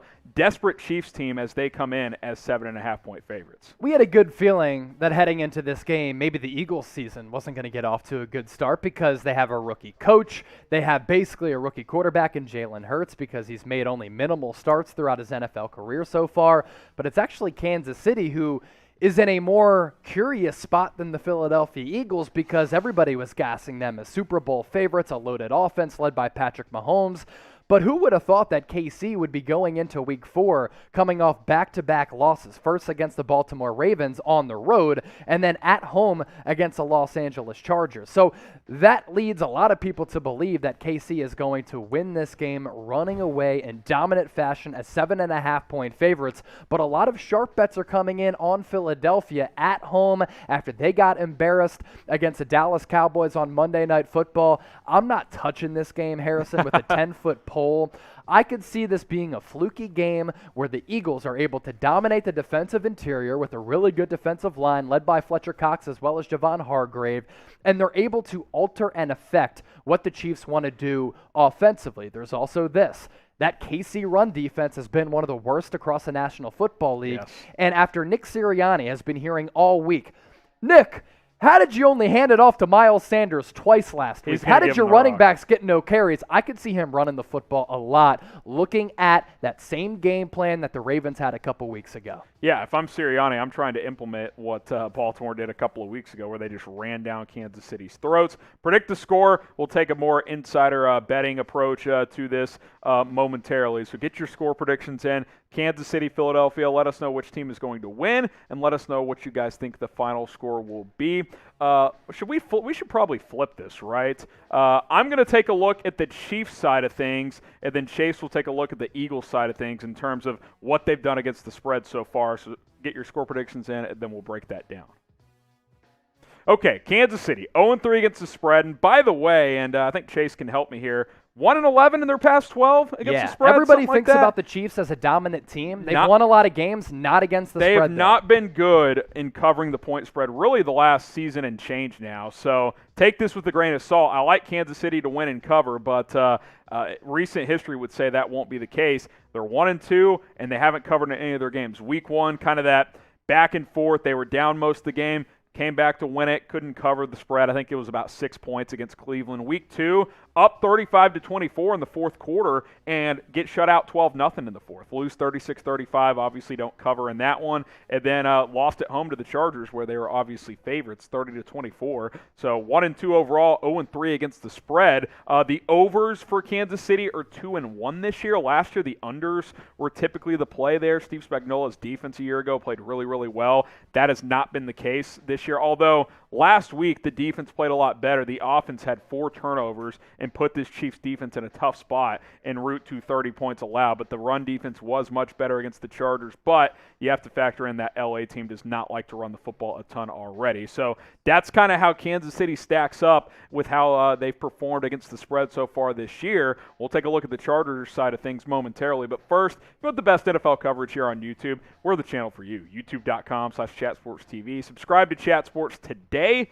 and don't miss any of our videos. We'll have more betting content as well, not only for NFL, but for college football as well. Share that link below with a friend. It's YouTube.com/ChatSportsTV. Chase Sr. is going to take a look at the Eagles side of things. As for the Philadelphia Eagles, so far through 3 games, 1-2 against the spread. I love them in Week 1 against the Falcons as 3.5-point underdogs. I was able to smash that, and the Eagles were very impressive in that game. That led a lot of people to believe, okay, are the Eagles going to be a lot better than expected? Is Jalen Hurts actually a decent to legitimate quarterback? Can he be your franchise guy? And did Nick Sirianni have this team ready to play in Week 1? Yes. Since then, hasn't had his team ready to play. They are the most penalized team across the National Football League. They've played sloppy football, and the offensive game plans the last 2 weeks have been head-scratching. They did not cover the spread as 3-point underdogs against the San Francisco 49ers in Week 2. I thought the Eagles left 13 points on the board on the field, And that's a big reason why they lost that game by 6 points. And then in week 3, a straight-up embarrassment. How do you only hand the ball off to Miles Sanders, who I think is one of the more dynamic running backs in the league, only twice? You basically treated Jalen Hurts as an elite pocket passer. He is not that. You have to have a balanced run-pass attack. I'd like to see it 50-50. I'd even like to see it 40% pass, 60% run. And I pray that Nick Sirianni has come to his senses and he has realized, okay, our game plan against San Francisco was trash. We relied on Jalen Hurts to throw the football far too much. We did the same thing in week 3 in front of a national audience against the Dallas Cowboys. And what do you know? It didn't work once again. So, look, the Eagles have their work cut out for them. The unders this year, when Philly does play, 2-1, because that offense has been anemic the last couple of weeks. So you take a look at that under number, and I'm not sure if the over is going to hit in this game. I'm really staying away from this game from a betting perspective, Harrison, because I don't know what to expect from a bad and porous KC defense. I know that offense for KC is going to be able to put up points and light up the scoreboard, but for that Eagles offense, I have no idea what to expect. If Nick Sirianni actually has a decent game plan, I think they could play a lot better and keep this game a lot closer than what people think.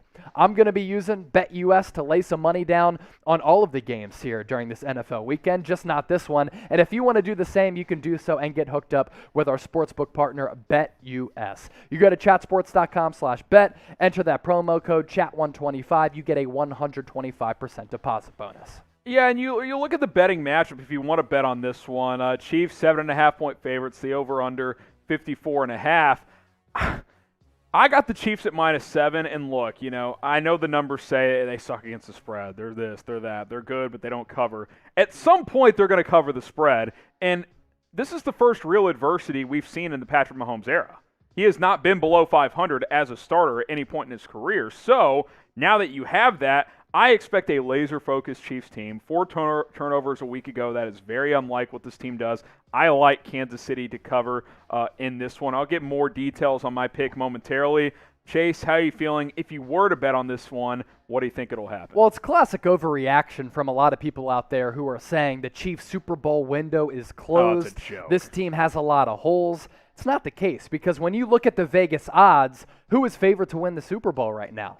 It's the Kansas City Chiefs. This is still a very good team. They're just working out some kinks here early on in the season. Now, I think Kansas City wins. I'm not touching that line. I do think there's a possibility that Philadelphia can keep this game close, though. Yeah, we'll see what happens. We'll also see if Mahomes bounces back from 2 interceptions a week ago. How many touchdowns for him? I think it's at least 3. A lot of it will depend on that interior defensive line that Chase broke down earlier. If the Eagles secondary isn't good. If the Chiefs O-line can hold up, I expect a big Tyreek Hill game as well, Chase. He's been quiet for 2 weeks now. That rarely happens for him to go 2 weeks in a row with pretty marginal numbers. I could see him going for 150 in this game. We'll see what happens. I've kind of alluded to it. Chiefs win and cover. I think they win by more than a touchdown in this one. They need to put a 4-quarter game together. They haven't done that in a while. Dating back to last year, they would mess around for about a quarter in pretty much all their games, but since they're so good, they pretty much still won all those games because they just have so much talent. I mean, think of this. They lose the turnover battle 4-0 last week, and they lose by 6. And if it wasn't for a somewhat questionable PI call late in that game, you might go to overtime. So I like the Chiefs to win. I think they win by 7+. I think they cover that 7.5-point spread in a critical Week 4 matchup as they take on the Philadelphia Eagles on the road. Another tidbit in this one, Chase, was this the second return to Philly for Andy Reid. He came back early on in his Chiefs tenure, but now he comes home again. I think it might be the second time he's returned to Philadelphia since he took that KC job. I think you're right on that. So that's going to be interesting as well. Who you got before we wrap this one up? Type KC for the Chiefs, type PHI for the Philadelphia Eagles. Who do you guys have in this matchup? And if you want a shout out, then type KC or PHI. This will be an interesting one because the Chiefs need to play with the sense of urgency, Chase. There's no doubt. Yeah, we'll do some shout-outs here. The Real Prince family saying 1 TD for Patrick Mahomes. SM saying 3. The Real Prince family also putting a prediction in saying Philadelphia 28, KC 20. I don't see how the Eagles win this game is going to be able to hold KC to only 20 points. Alzay Penn says Chiefs 35-14. I don't think it'll be that big because Philly just got embarrassed. The last thing Nick Sirianni needs is another bad performance. Yeah. I don't think Philadelphia media is going to hammer Philly if they lose this game but are competitive. I mean, they're realistic. So I expect them to play better. Let's see. KC from SMPHI from the Real Super Prince. Chat King and Chat Sports Hall of Famer Rick Bennett going with KC. Shout out David to Rick Joyner, Bennett, Chiefs as well. dropping a couple of 30 bombs. We'll take another $30 Super Chat. We'll get somebody in here to shotgun a beer or something. Oh, by the way, have we entered? Is it Chuck's 40? Is it okay after this segment? Okay, after this segment, it's Chuck's 40 time. Which I don't even. What is next on the show? I don't even know where we're College at. football. Oh, news and baby. rumors. We'll talk a little college football next, some rumors around the USC head coach opening, and then Chase and I, we're looking to stay hot, picking against the spread in college. So we'll do that next, and then it'll be Chug's 40 time, so stay tuned. Let's talk a little college football here on any given Thursday. Harrison and Chase rolling with you. You can watch us live every Thursday at 5 o'clock Eastern, 4 o'clock Central Time here on Chat Sports. Chase, we're going to keep you informing the audience of the latest around the USC coaching search. And the name that popped up this week is Anthony Lynn, former Chargers head coach who is now the offensive coordinator with the Detroit Lions. Break this one down a little bit. What is going on here? According to some reports out there, USC boosters have reached out to Anthony Lynn, this coming from Jim Trotter, of NFL Network, to gauge his interest in the head coaching job at USC. Now, he got fired by the Los Angeles Chargers after a couple of solid seasons in which the Chargers didn't really make any deep runs in the playoffs. He is currently the offensive coordinator for the Detroit Lions, and Jim Trotter had reported on top of that if USC were to reach out to Anthony Lynn, he would have interest in that head coaching job. He spent 4 seasons with the Chargers as their head coach, put together a pretty good record, 9-7, 12-4, 5-11, 7-9. They ended the season last year pretty impressively, and I thought Justin Herbert played like an all-world quarterback. But here's the deal. There's been no official contact between the USC athletic department and Anthony Lynn, only boosters and Anthony Lynn. Something fascinating and kind of weird because I wasn't expecting Anthony Lynn to be a candidate for this job, and I know you agree. Let me say this as clearly as I can. And I like Anthony Lynn as an NFL play caller and maybe even deserves another chance at a head coaching gig because he was above 500 with the Chargers. I mean, he won some games. I get it. He was in L.A. for those few years. Oh, L.A., USC, blah, blah, blah. You can't hire Anthony Lynn. You just can't do it if you're USC. There's better candidates out there. And that's not saying Lynn's not a good football coach. He is. He doesn't really have real connections to the college scene. We don't know how he would be as a recruiter. I don't think this makes any sense. He went to Texas Tech, so he doesn't really have any Southern Cal ties. You can't hire Anthony Lynn if you're USC. I don't really get these USC boosters reaching out to him. I'm not saying you can't interview the guy.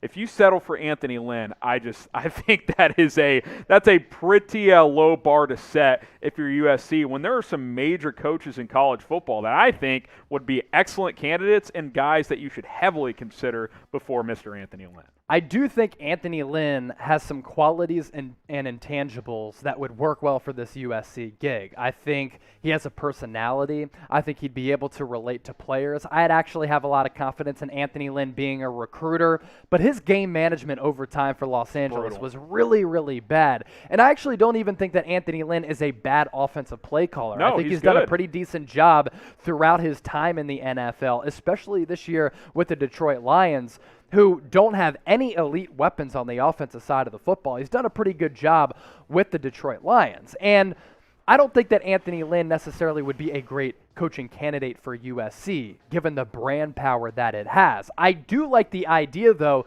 of going after an NFL head coach because the chops, the swagger, the confidence, the experience, kind of the polarization of an NFL coach walking into a recruit's living room is something that I think could be very powerful. And that personality, that experience, and that swagger is something that Pete Carroll had, and he was very successful with USC. They haven't gotten back to that level since he left, but everybody seems to forget that before Pete Carroll went to USC, he was a head coach in the NFL. He went 6-10 with the Jets, fired after 1 year, 10-6 with the Patriots, 9-7, 8-8. So while he didn't have a lot of success at the NFL level, he changed, he adapted, he evolved, and he was a home run hire for USC. Anthony Lynn won't be that, but I wouldn't mind and I wouldn't hate if USC does go after an NFL head coach. Yeah, I mean, I think there are some NFL names. And by Even the way, a coordinator, too. Chase and I will take a look at our top 5 candidates as we sit at this point in time. I got to think there's better candidates than Anthony Lynn, at least right now. Who should USC hire as their next head coach? Let us know down in the comments section. We'll make this the pinned comment on today's video, so let us know who USC should hire as their next head coach. Right now, in the comments, go ahead and tell us. Okay, let's take a look at my top targets, then we'll take a look at Chase's. We'll go 1 to 5. I think Joe Brady, and these are realistic. I'm not going to say, Nick Saban, because Nick Saban's not leaving Alabama for USC. Joe Brady. Now, I think Brady wants an NFL head coaching job, and I think he thinks he'll have a chance at getting that. But I think there's at least a chance that he would take this job if you called him. So he's probably the first guy I gauge interest in. He's done a hell of a job. Sam Darnold looks competent again. He looks confident again, by the way, Sam Darnold played at USC, so that's notable. Number 2, James Franklin. There's been a lot of chatter around him. He's had some moments. We're going to get to that after the segment, Jeremy. He's had some moments at Penn State. Hasn't won the Big Ten more than once, but I think he's a good candidate. Luke Fickell at Cincinnati. Mike Bone, the AD at USC, hired Fickell at Cincinnati. Fickell's done a hell of a job at UC, and I think he could have some success at Southern Cal. Eric Bieniemy, Chase mentioned, liking the idea of bringing an NFL coach in here. Bieniemy has said in the past USC is one of the few college jobs he would have major interest in. Played college football at Colorado. I think he's related to those players in Kansas City very, very well. Patrick Mahomes loves him. So does Andy Reid. And then Jeff Hafley. We haven't talked a lot about him on this show here, Chase, before I hand it to you. He has done a heck of a job at Boston College. Comes from that Ohio State kind of pipeline. I think he would like to get back to the Buckeyes eventually as a head coach if Ryan Day ever leaves. But I've been really impressed with what he's been able to do as well. Here's my top targets for this USC gig, and I'm not ready to give up on Urban Meyer as the head coach of the Jacksonville Jaguars after 3 games, but there have been a lot of rumblings that he's not necessarily happy and the players aren't happy with him. And Urban Meyer is arguably one of the greatest college coaches of all time.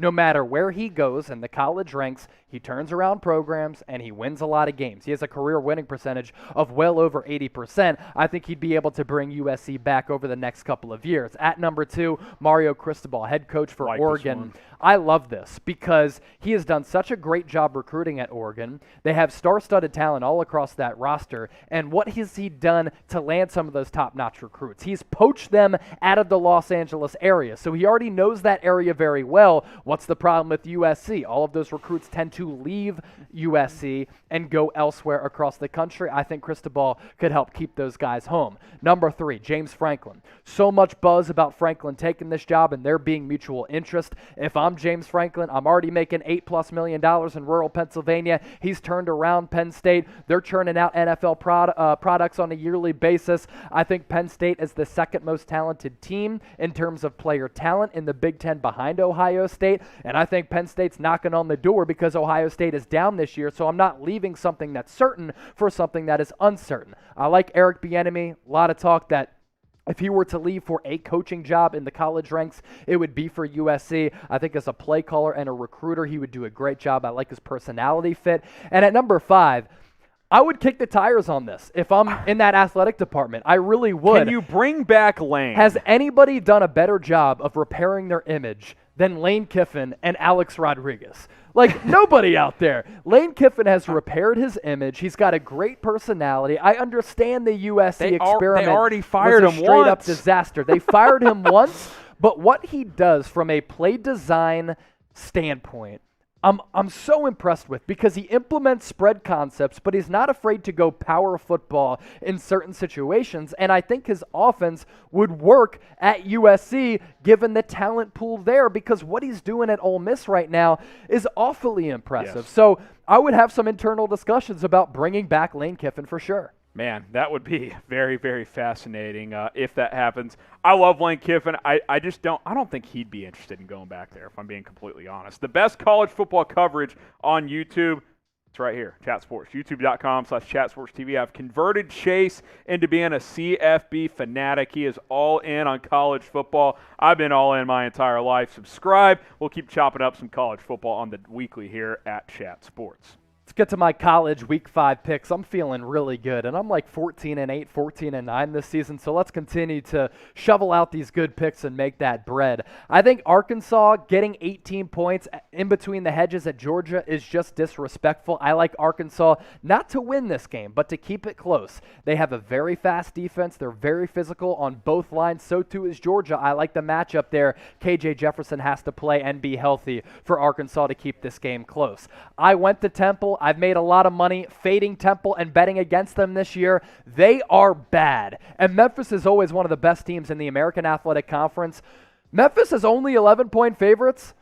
You got to gas Memphis. I'm telling you, that's a guaranteed winner this weekend because Temple ain't good at all, and Rod Carey has to get fired. Syracuse getting 5 at Florida State. This is a line that I think Harrison and I think is very, very fishy. How can Syracuse coming off a win against Liberty be 5-point dogs against a bad Florida State team? I don't understand it. No. Notre Dame getting 1.5 against Wisconsin. How is that even possible? I think Notre Dame is the much better team. They're the much better program. Wisconsin. It's Notre Dame, Cincinnati. Excuse me. Yeah. Sorry. Forget the typo point there. Still it's Cincinnati. stands. Notre Dame is 1.5-point underdogs against Cincinnati.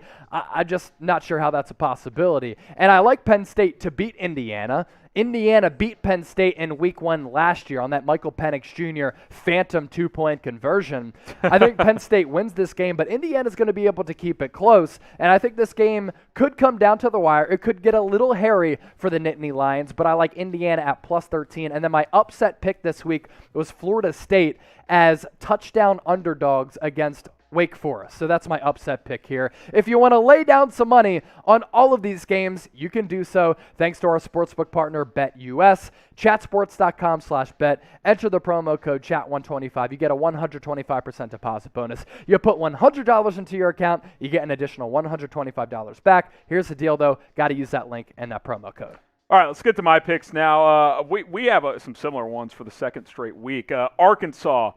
This at 18.5, wherever you find it, point underdogs at Georgia. Their defense is too good to let that happen. I even put money line on Arkansas just to see if it hits. I like Georgia to win, but I think Arkansas keeps this one pretty close. Temple's terrible. Chase, they're so bad. The Temple alma mater himself, the alum, says they stink. So Memphis -11. They're not very good defensively, but they can really score still. I'm going Wisconsin versus Michigan.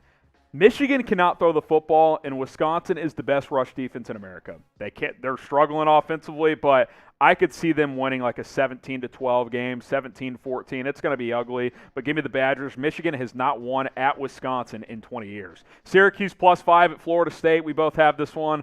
FSU is going to win a game at some point. I don't think it's this game, though. Keep an eye on Syracuse's running back, Sean Tucker. He's very, very good, very physical. He ran all over Liberty a week ago. And then take this to the bank. Texas Tech, West Virginia, over 55.5. That's not a ton in this one. I know West Virginia has a pretty good defense, but Tech gave up 70 a week ago against Texas. I think it's going to be a high-scoring affair. Take the over in that one at 55.5. My upset pick, I'm going similar to what Chase did a week ago. Kansas State getting 10.5. Against Oklahoma. There's some chatter out there. I'm not, I don't reveal my sources that Kansas State could have Skylar Thompson for this one, their quarterback. We'll see if that happens. Even if they don't, I don't trust Spencer Rattler, especially on the road. K-State has beaten Oklahoma the last 2 years. I'll take K-State to win outright and for sure to cover that +10.5.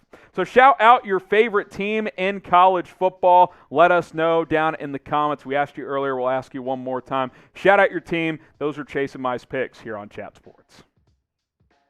All right, we'll get some shout outs here. Chase, who's going to have the better record this week? You or me? In college? Yes. I'm going with myself in the NFL. In college, I'm not fading you, man.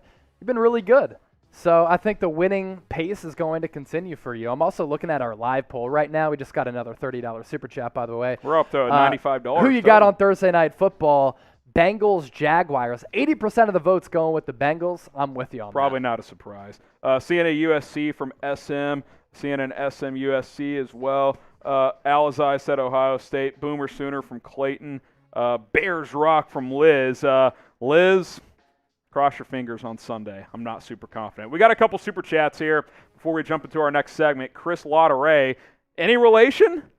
Oh, it's Jack's mom. Kudos to you. Appreciate Nice. you for donating to the show. Love it. Love watching Chase and Marshall's show. You know, I like Marshall too. We love Marshall here at Chat Sports. Can producer Jack say hi to me? Jack, Marsh, you got to come on really quickly. Let's get Jack on Got a screen super here. chat for you. Yeah, Marsh, get in here.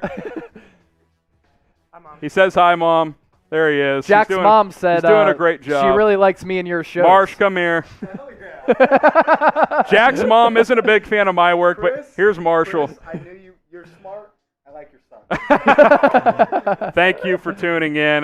Jack's doing a great job. You don't need to worry about the work he's bringing to the table. He's been fantastic. Fake news. Rick Bennett with a super chat as well. This is getting cut off, so I know what the last word Okay. is, so I can read it if you want. Okay, go ahead and read it. Yeah, another Chase Chug as well. Do one in memoriam for the Phillies season. One Philly guy, 302 area code, North Delaware, 25 minutes south of Philly to another. Also, some Joel Embiid bombs were dropped today. Yes, he basically said to Ben Simmons, it's disrespectful that you haven't reported to training camp so far. And the Sixers he's have calling tried to him a do fraud. everything that they've been able to do to surround him with a talented roster. So, Rick, thank you Are for you chugging? $90 in super chats It's throughout today. It's Chug's 40. Are you going to chug with them? Chug's 40 time. Here we go. Chug, chug, chug, chug. chug.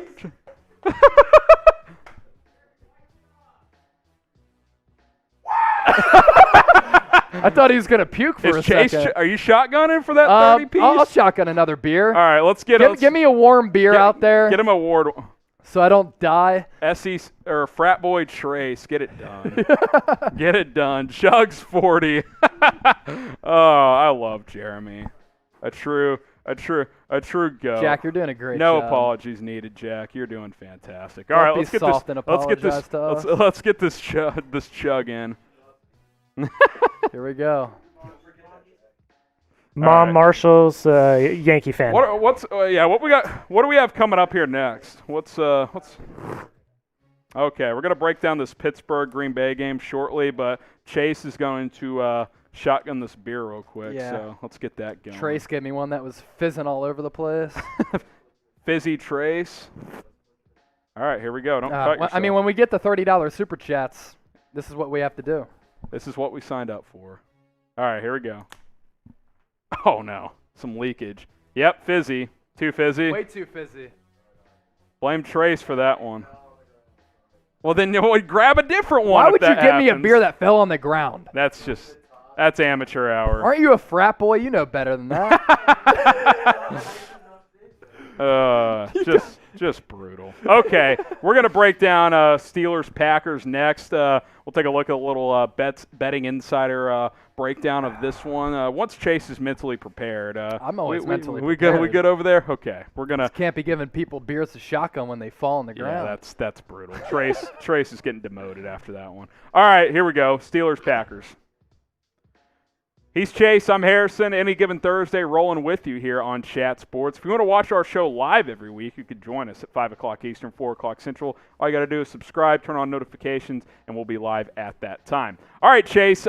Big game on Sunday between the Pittsburgh Steelers and the Green Bay Packers. Steelers come in at 1-2. The Packers come in at 2-1. Green Bay seems to have righted the ship after a brutal Week 1 performance against the New Orleans Saints. Just had a big win over San Francisco. Pittsburgh's the opposite, Chase. They get that big Week 1 win over Buffalo, but then they've lost 2 straight. Big Ben having a difficulty throwing the ball downfield.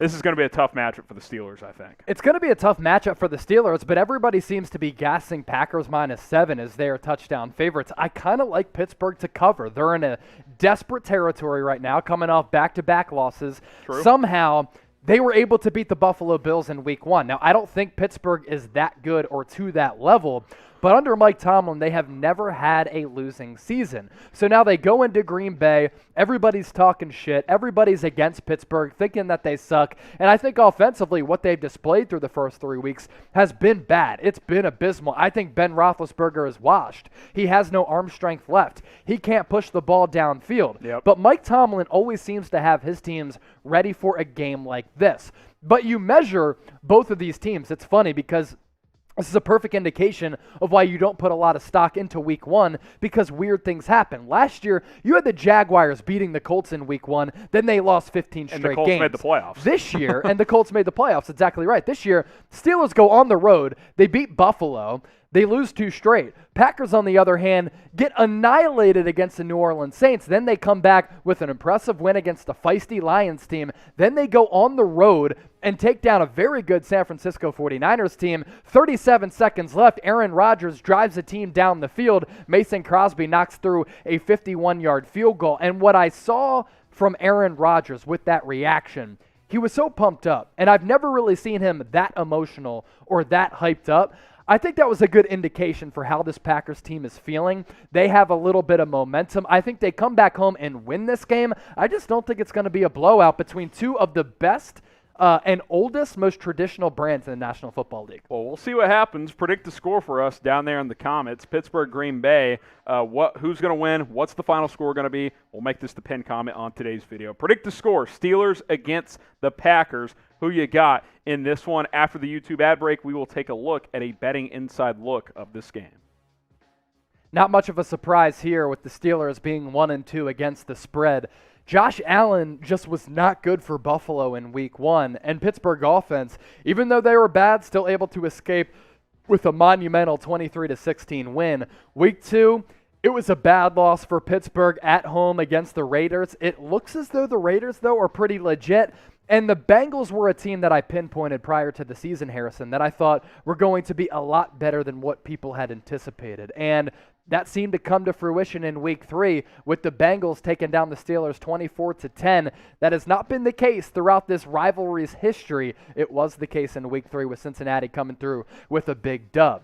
Now, because the Steelers' offense has failed to put points up on the board, that's why unders are 3-0 this year. And I think this could be another game where the under might hit.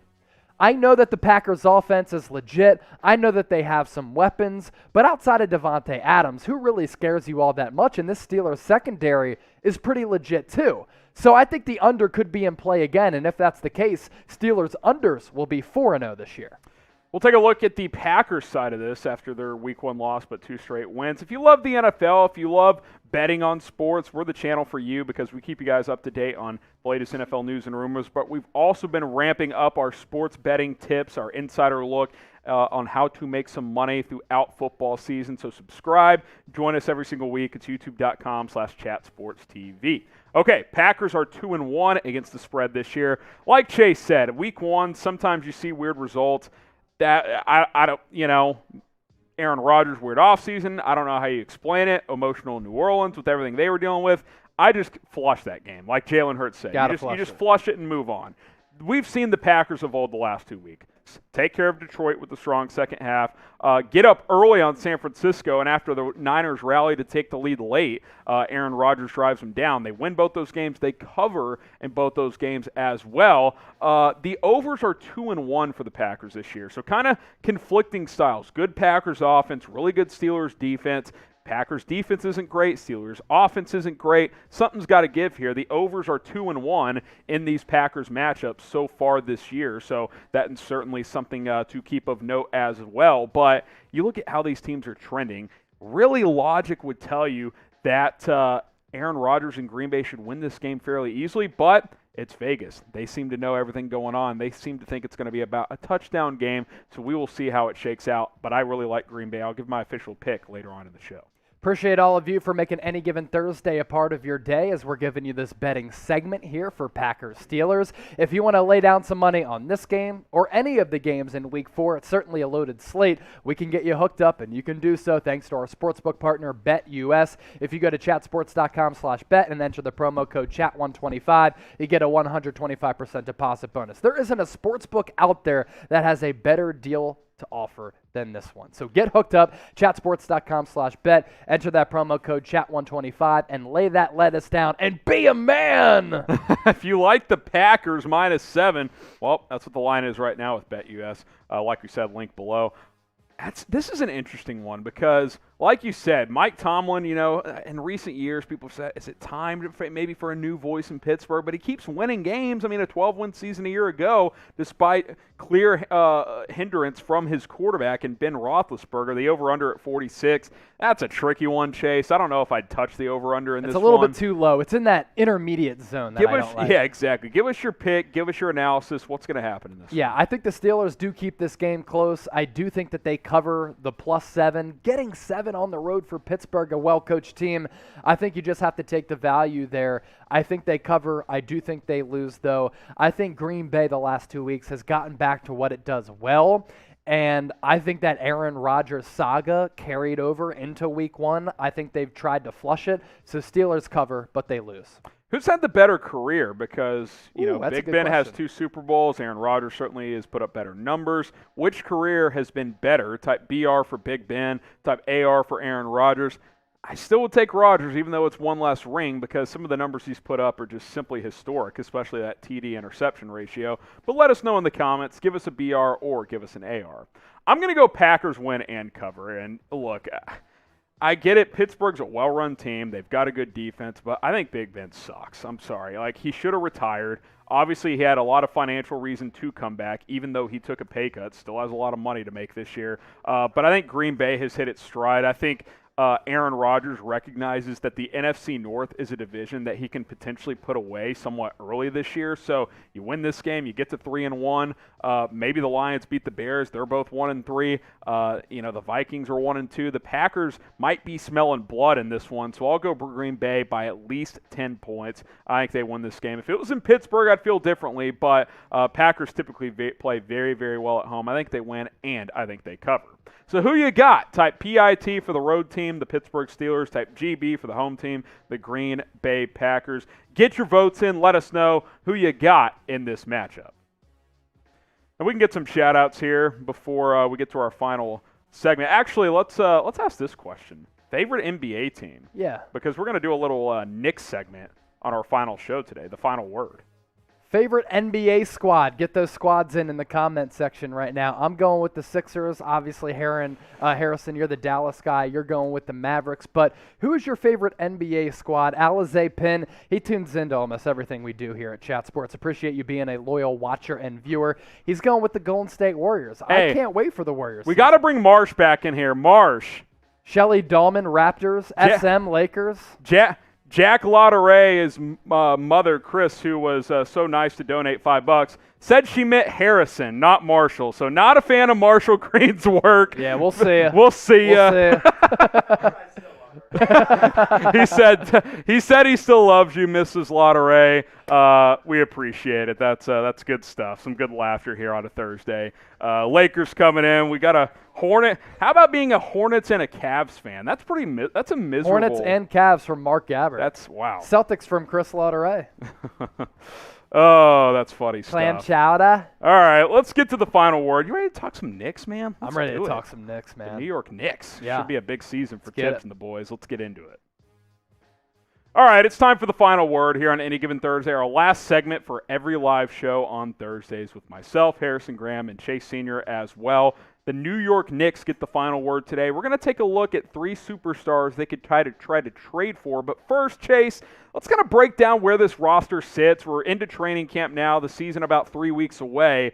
I like what this Knicks team did this offseason, but the one glaring hole is they don't have that real, true number one guy. Yeah, they don't have that bona fide superstar, and Julius Randle emerged as that later on in the year, and that's why he won the most improved player. I think what you're looking at right now is a Knicks team that is very well-rounded, a Knicks team that, other than not having a superstar, doesn't have many clear holes, and they have a bunch of different options and appealing players who I think will translate to winning basketball in the mecca that is Madison Square Garden. Now, keep in mind, this NBA season, we're going back to that 82-game schedule for the first time in a couple of years. And with this lineup, I think the Knicks are capable of winning around 50 games. I think they're capable of being a very competitive team in the Eastern Conference. The big question that we want to address, and the big question that leads us to the question of should the Knicks trade for a superstar, is can the Knicks make a deep run in the playoffs? I think this roster with Tom Thibodeau, as well as the players who are currently constructed on this roster, can win 50 games, no doubt. They're talented, and I like that starting five. I like that bench. If R.J. Barrett takes yet another step, he could be a legitimate number 2 option on a very good playoff team. Can Julius Randle continue to string together very good seasons? I think that's the case as well. I like the guard play, both starting and as depth pieces, old and young. I think the Knicks can win 50 games. But Harrison, the big question is how deep, or at any deep at all, any depth at all, can they make a run in the playoffs? And that's kind of my question, because I'm with you. I like this starting five. I like the depth. I think they added some much-needed shooting with guys like Fournier and Kemba Walker. That was a glaring area in that loss to the Hawks. I thought they got exposed from a lack of being able to shoot the ball from the perimeter standpoint. The Hawks just ran them out of those games because the Knicks would go cold for too long of stretches. I'm with you. I think they could win 45 to 50 games.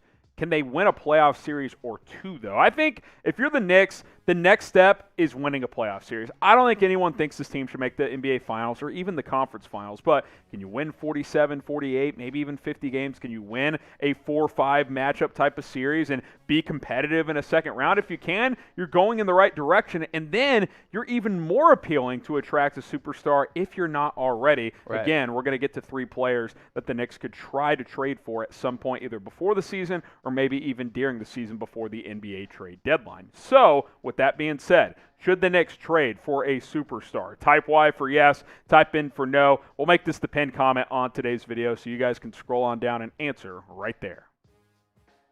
Okay, Chase.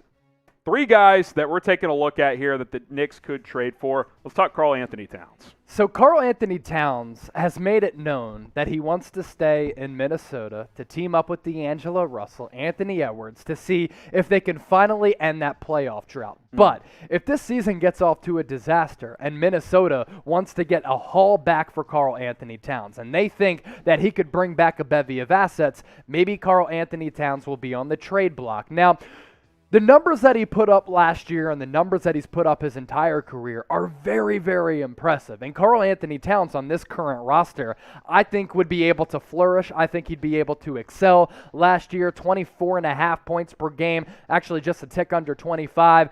He's a very good rebounder for his size. I like his ability to stretch the floor as a modern-day big man and knock down some threes. Defensively, he's really just okay.